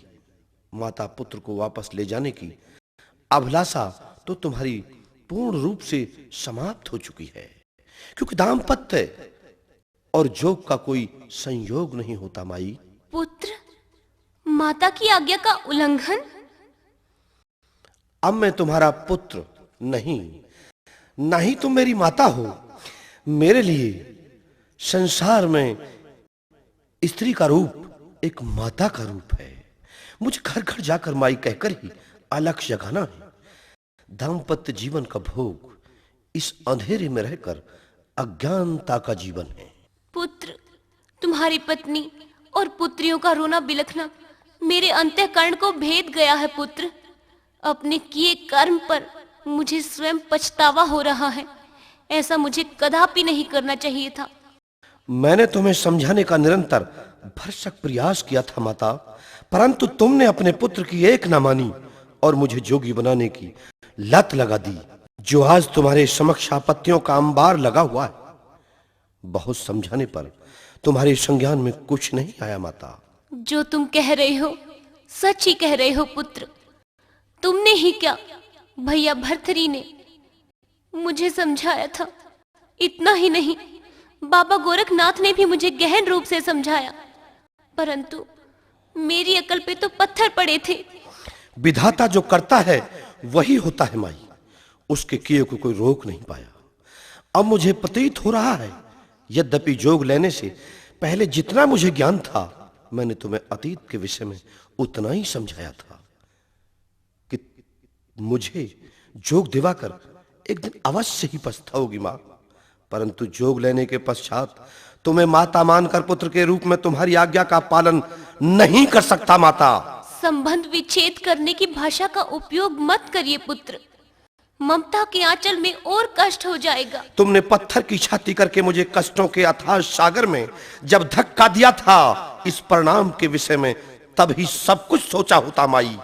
यदि माता पुत्र को बहुत समझाने पर भी जान पूछकर कष्ट दे सकती है, वो माता कष्ट से वंचित रह जाए, ये संभव नहीं। ऐसे कटु वचन क्यों बोल रहे हो पुत्र? तुमने जोग दिवाते समय जिस भाषा का उपयोग किया था उसका अनुवाद ही कर रहा हूं माई।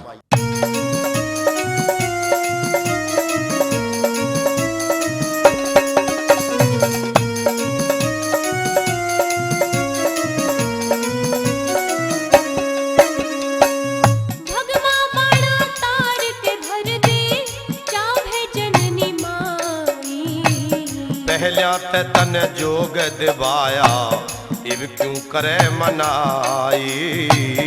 पहल्या ते तन जोग दिवाया इब क्यों करे मनाई। भगवा बाणा तार के धर दे चाहे जननी माई। पहल्या ते तन जोग दिवाया इब क्यों करे मनाई। पहल्या ते तन जोग दिवाया इब क्यों करे मनाई।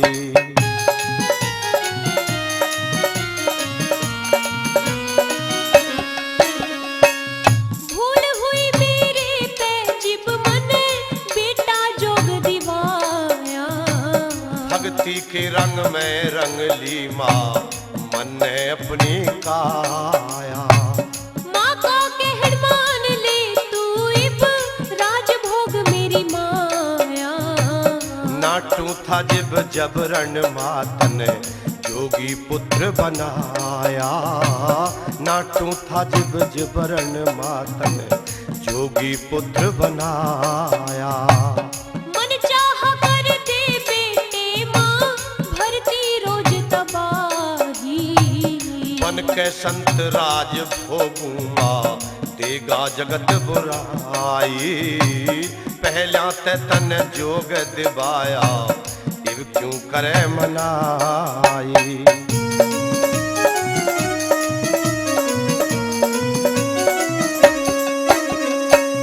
दुखी आत्मा मन भटके एक माँ से बेटा दूर होया। तेरे कहे ते जोग लिया इब माता में मजबूर होया।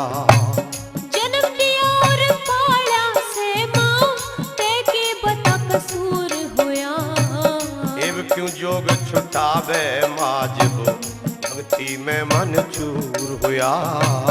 इब क्यों जोग छुटावे माजिब भक्ति में मन चूर होया। माने बात जरूर लाडले सही न जाए जुदाई। क्यों कर मानू बात मात हो जागी लोग हंसाई। पहल्या ते तन जोग दिवाया इब क्यों करे मनाई।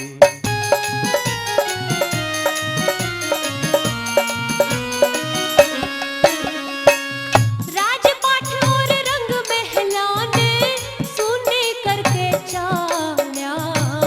भक्ति में आनंद घना माँ रटू हरि की माला। राजा होके भीख मांगता कर भक्ति का टाला। जिब ना सोच माजिब करवा या था कर्म कुठाड़ा।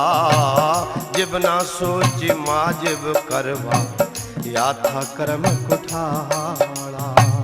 जो कि आला रूप दिवा के बाद में मैं पछताई। पीट्या करो लकीर मात जिब सरप लिखल जा राही। पहल्या ते तन जोग दिवाया इब क्यों करे मनाई।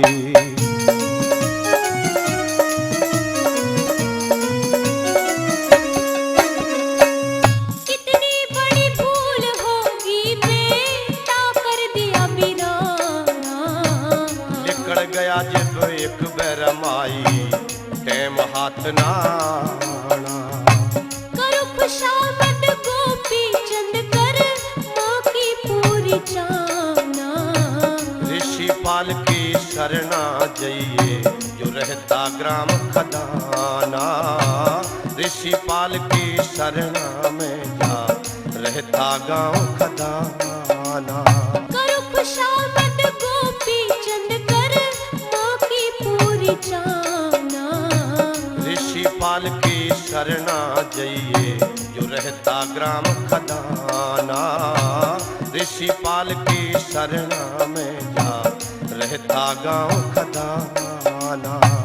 लेस्वर का गाना हो से जिब महफिल करे बड़ाई। भक्ति भाव भजन में ईश्वर करता सदा सहाय। पहल्या ते तन जोग दिवाया इव क्यों करे मनाई। भगवा बड़ा तार के धर दे चाहे जननी माई।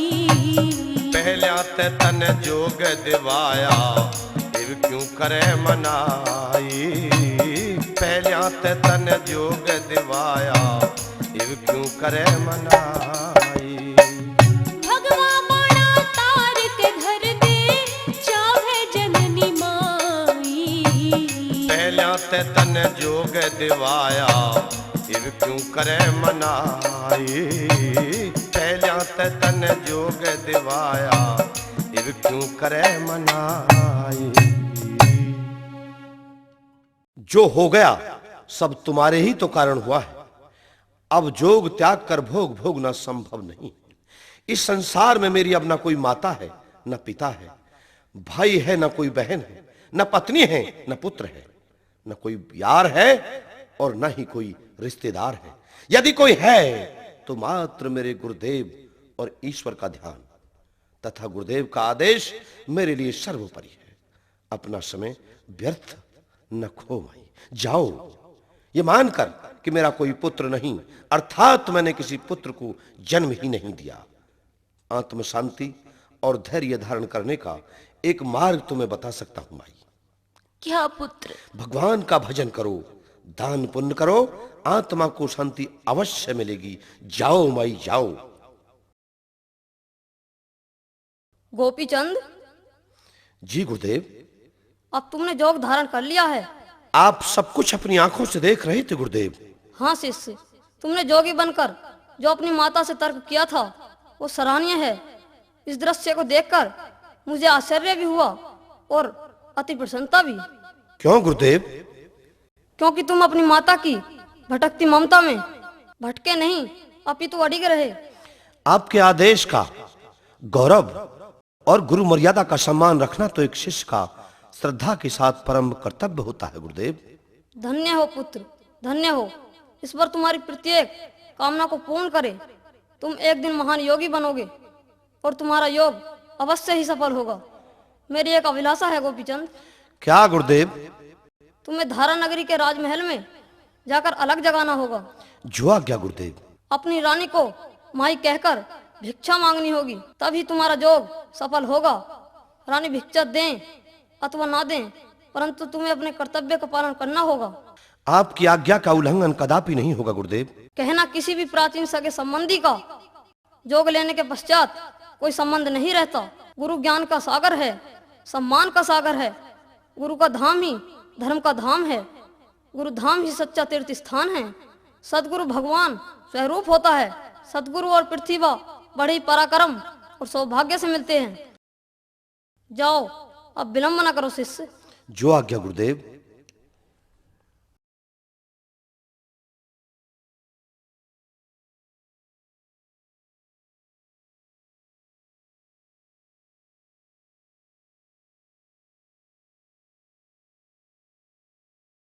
अलाख निरंजन,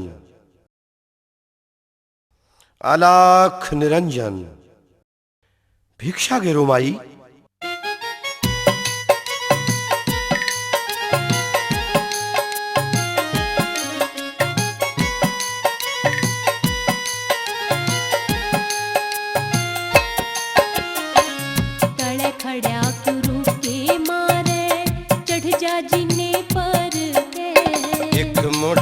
मन भिक्षा चाहिए दे जा तड़ कर के। तड़ खड़ा क्यों रुके मारे चढ़ जा जीने पर के। एक मुट्ठी मन भिक्षा चाहिए दे जा तड़ उतार के। तड़ खड़ा क्यों रुके मारे।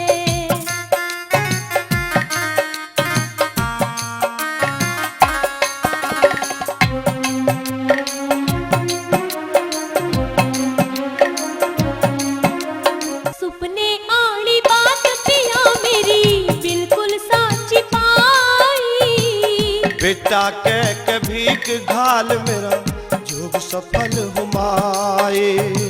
बेटा क्यों कर कहूँ तने तू मेरी ननद का भाई।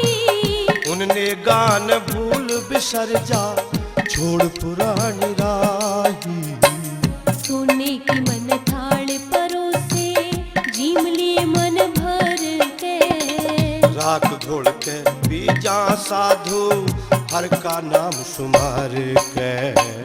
तड़े खड़ा क्यों रुके मारे।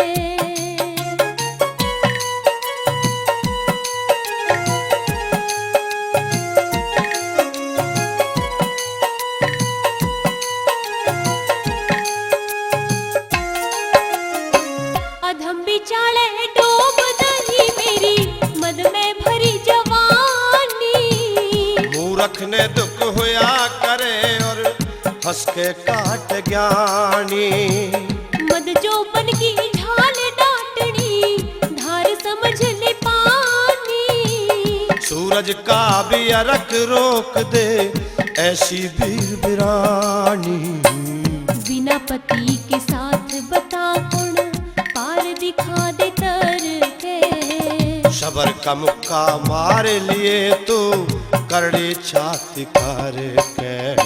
तड़े खड़ा क्यों रुके मारे।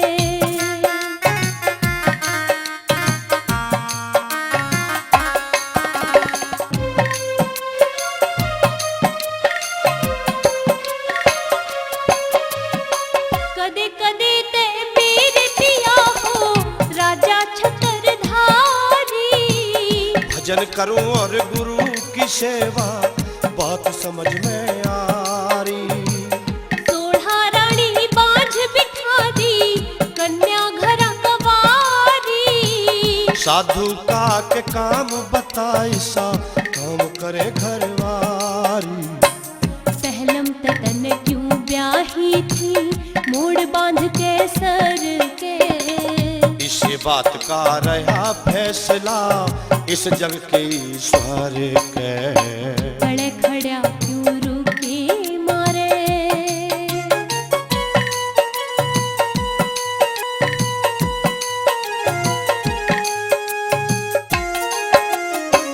राजकरणिया मेरे पिया संता का दास हो लिया। सेवा कुक्रम सतपथ का पूरा अभ्यास हो लिया। तेरे बिन धारा नगरी का सत्यानाश हो लिया। जगन्नाथ अपने सतगुरु का चेला खास हो लिया। न्यूते में भी जानू सुपेंदा छुटेगा मर के। इव आनंद काटे जा दिन फूट सबर की भार के। तड़े खड़ा क्यों रुके मारे चढ़ जा जीने पर के। एक मुट्ठी मन भिक्षा चाहिए दे जा तड़ उतार के। तड़े खड़ा क्यों रुके मारे चढ़ जा जीने पर के। एक मुट्ठी मन भिक्षा चाहिए दे जा तड़ उतार के। तड़े खड़ा क्यों रुके मारे चढ़ जा जीने पर के। एक मुट्ठी मन भिक्षा चाहिए दे जा तड़ उतार के। हे माई, मैं गोपी चंद तुम्हारा पति नहीं, मैं तो जोगी हूं।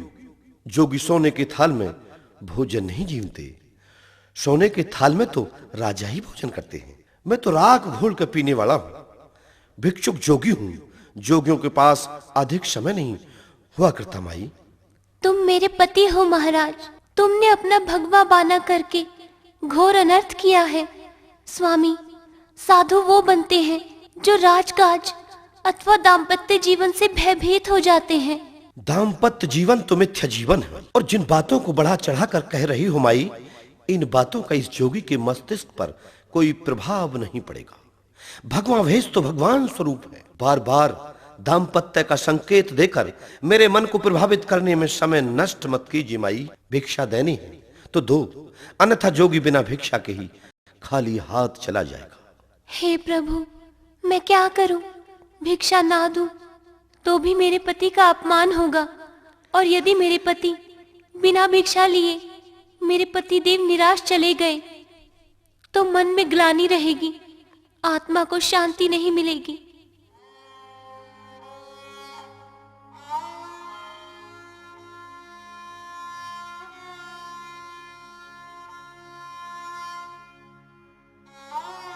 लीजिए महाराज। धन्य हो माई, धन्य हो।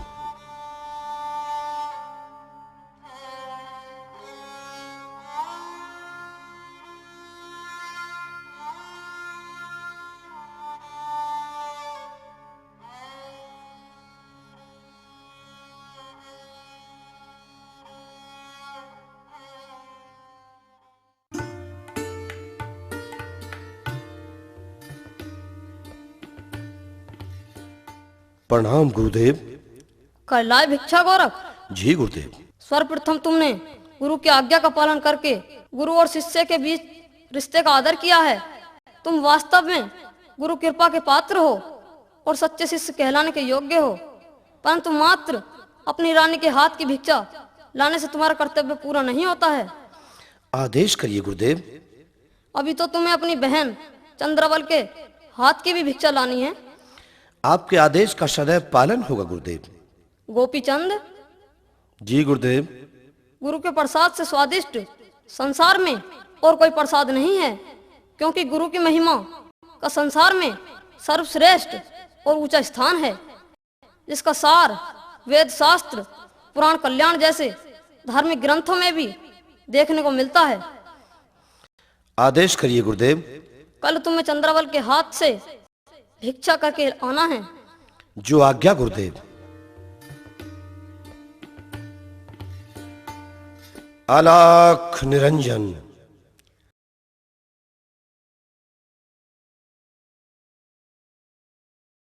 मेरा भाई। भिक्षा गिरो माई।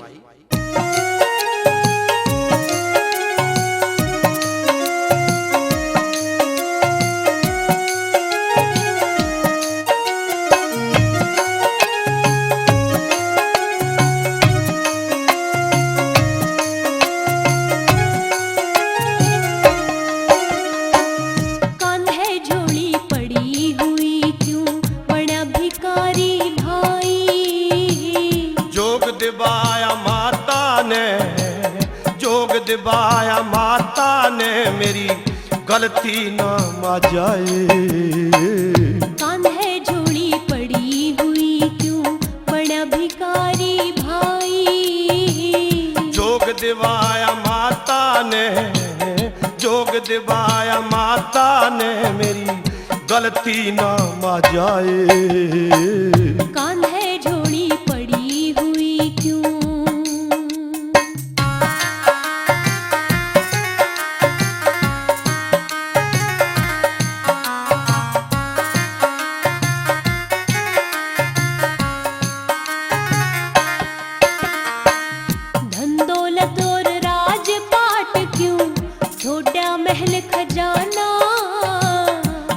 दिवा के बहन मेरी माँ की हुई पूरी चाहना।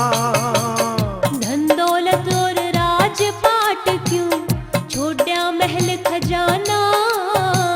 जोग दिवा के बहन मेरी माँ की हुई पूरी चाहना। भगमा बाणा करके भैया, भगमा बाणा करके भैया कर दी लोग हंसाई। माँ की बात मान के मन ने, माँ की बात मान के मन ने कर दी कौन बुराई। कान्हे झोली पड़ी हुई क्यों।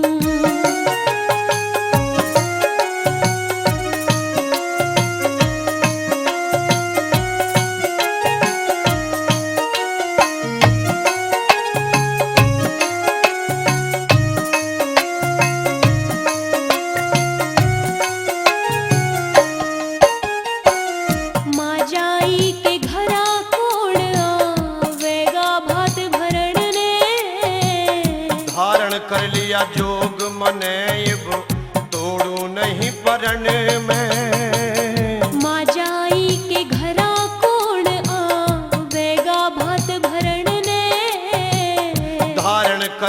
जोग मने अब तोड़ू नहीं परण ने। चरण खड़ाऊं पहर रहा से, चरण खड़ाऊं पहर रहा से, सिर पे लटा रखाई। लीन होया मैं ब्रह्म ज्ञान में, लीन होया मैं ब्रह्म ज्ञान में, सुरती मने लगाए। कांधे झोड़ी पड़ी हुई क्यों,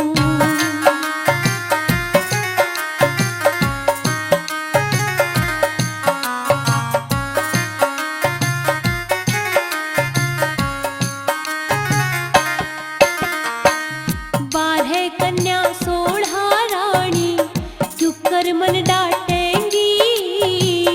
जो मंजूर विधाता ने वे ईसा टेम काटेंगी। 12 कन्या 16 रानी, क्यों कर मन डांटेंगी। जो मंजूर विधाता ने वे ईसा टेम काटेंगी। क्यों कर दुख बांटेंगी भोगे, क्यों कर दुख बांटेंगी भोगे, तेरे बिना तबाही। भक्ति में भगवान ज्ञान की, भक्ति में भगवान ज्ञान की, पाठ रहा सुखाए। कांधे झोली पड़ी हुई क्यों,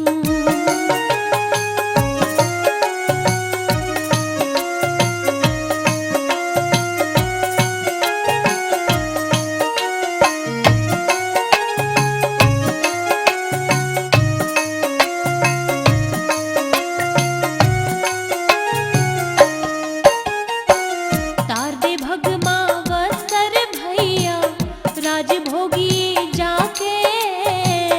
योग के वश में रहना सैब ब्रह्म में सुरती लाके।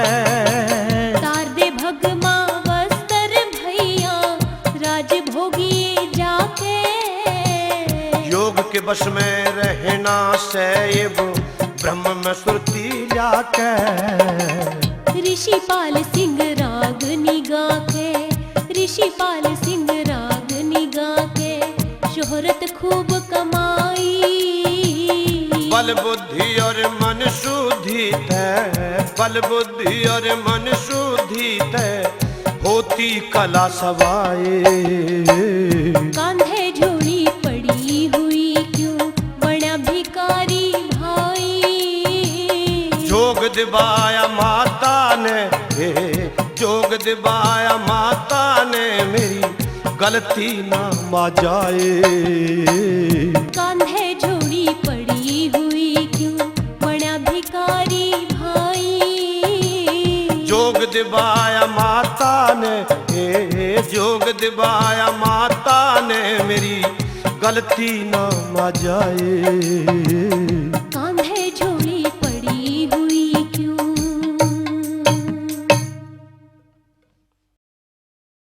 ये क्या किया भैया? जो माता ने करा दिया। राजपाट कौन चलाएगा? परम पिता परमेश्वर। क्या कह रहे हो भैया? मैं नहीं कह रहा हूँ, परमेश्वर बोल रहे हैं बहन। आओ भैया, राजमहल में बैठो। नहीं। क्यों भैया? जोगी का आसन जंगल वन तपोवन में होता है, राजमहल में नहीं। भिक्षा दो माई, भिक्षा। भैया भोजन ग्रहण करो। भोजन नहीं, भिक्षा चाहिए। मैं तुम्हारा भाई नहीं, मैं अब जोगी हूं।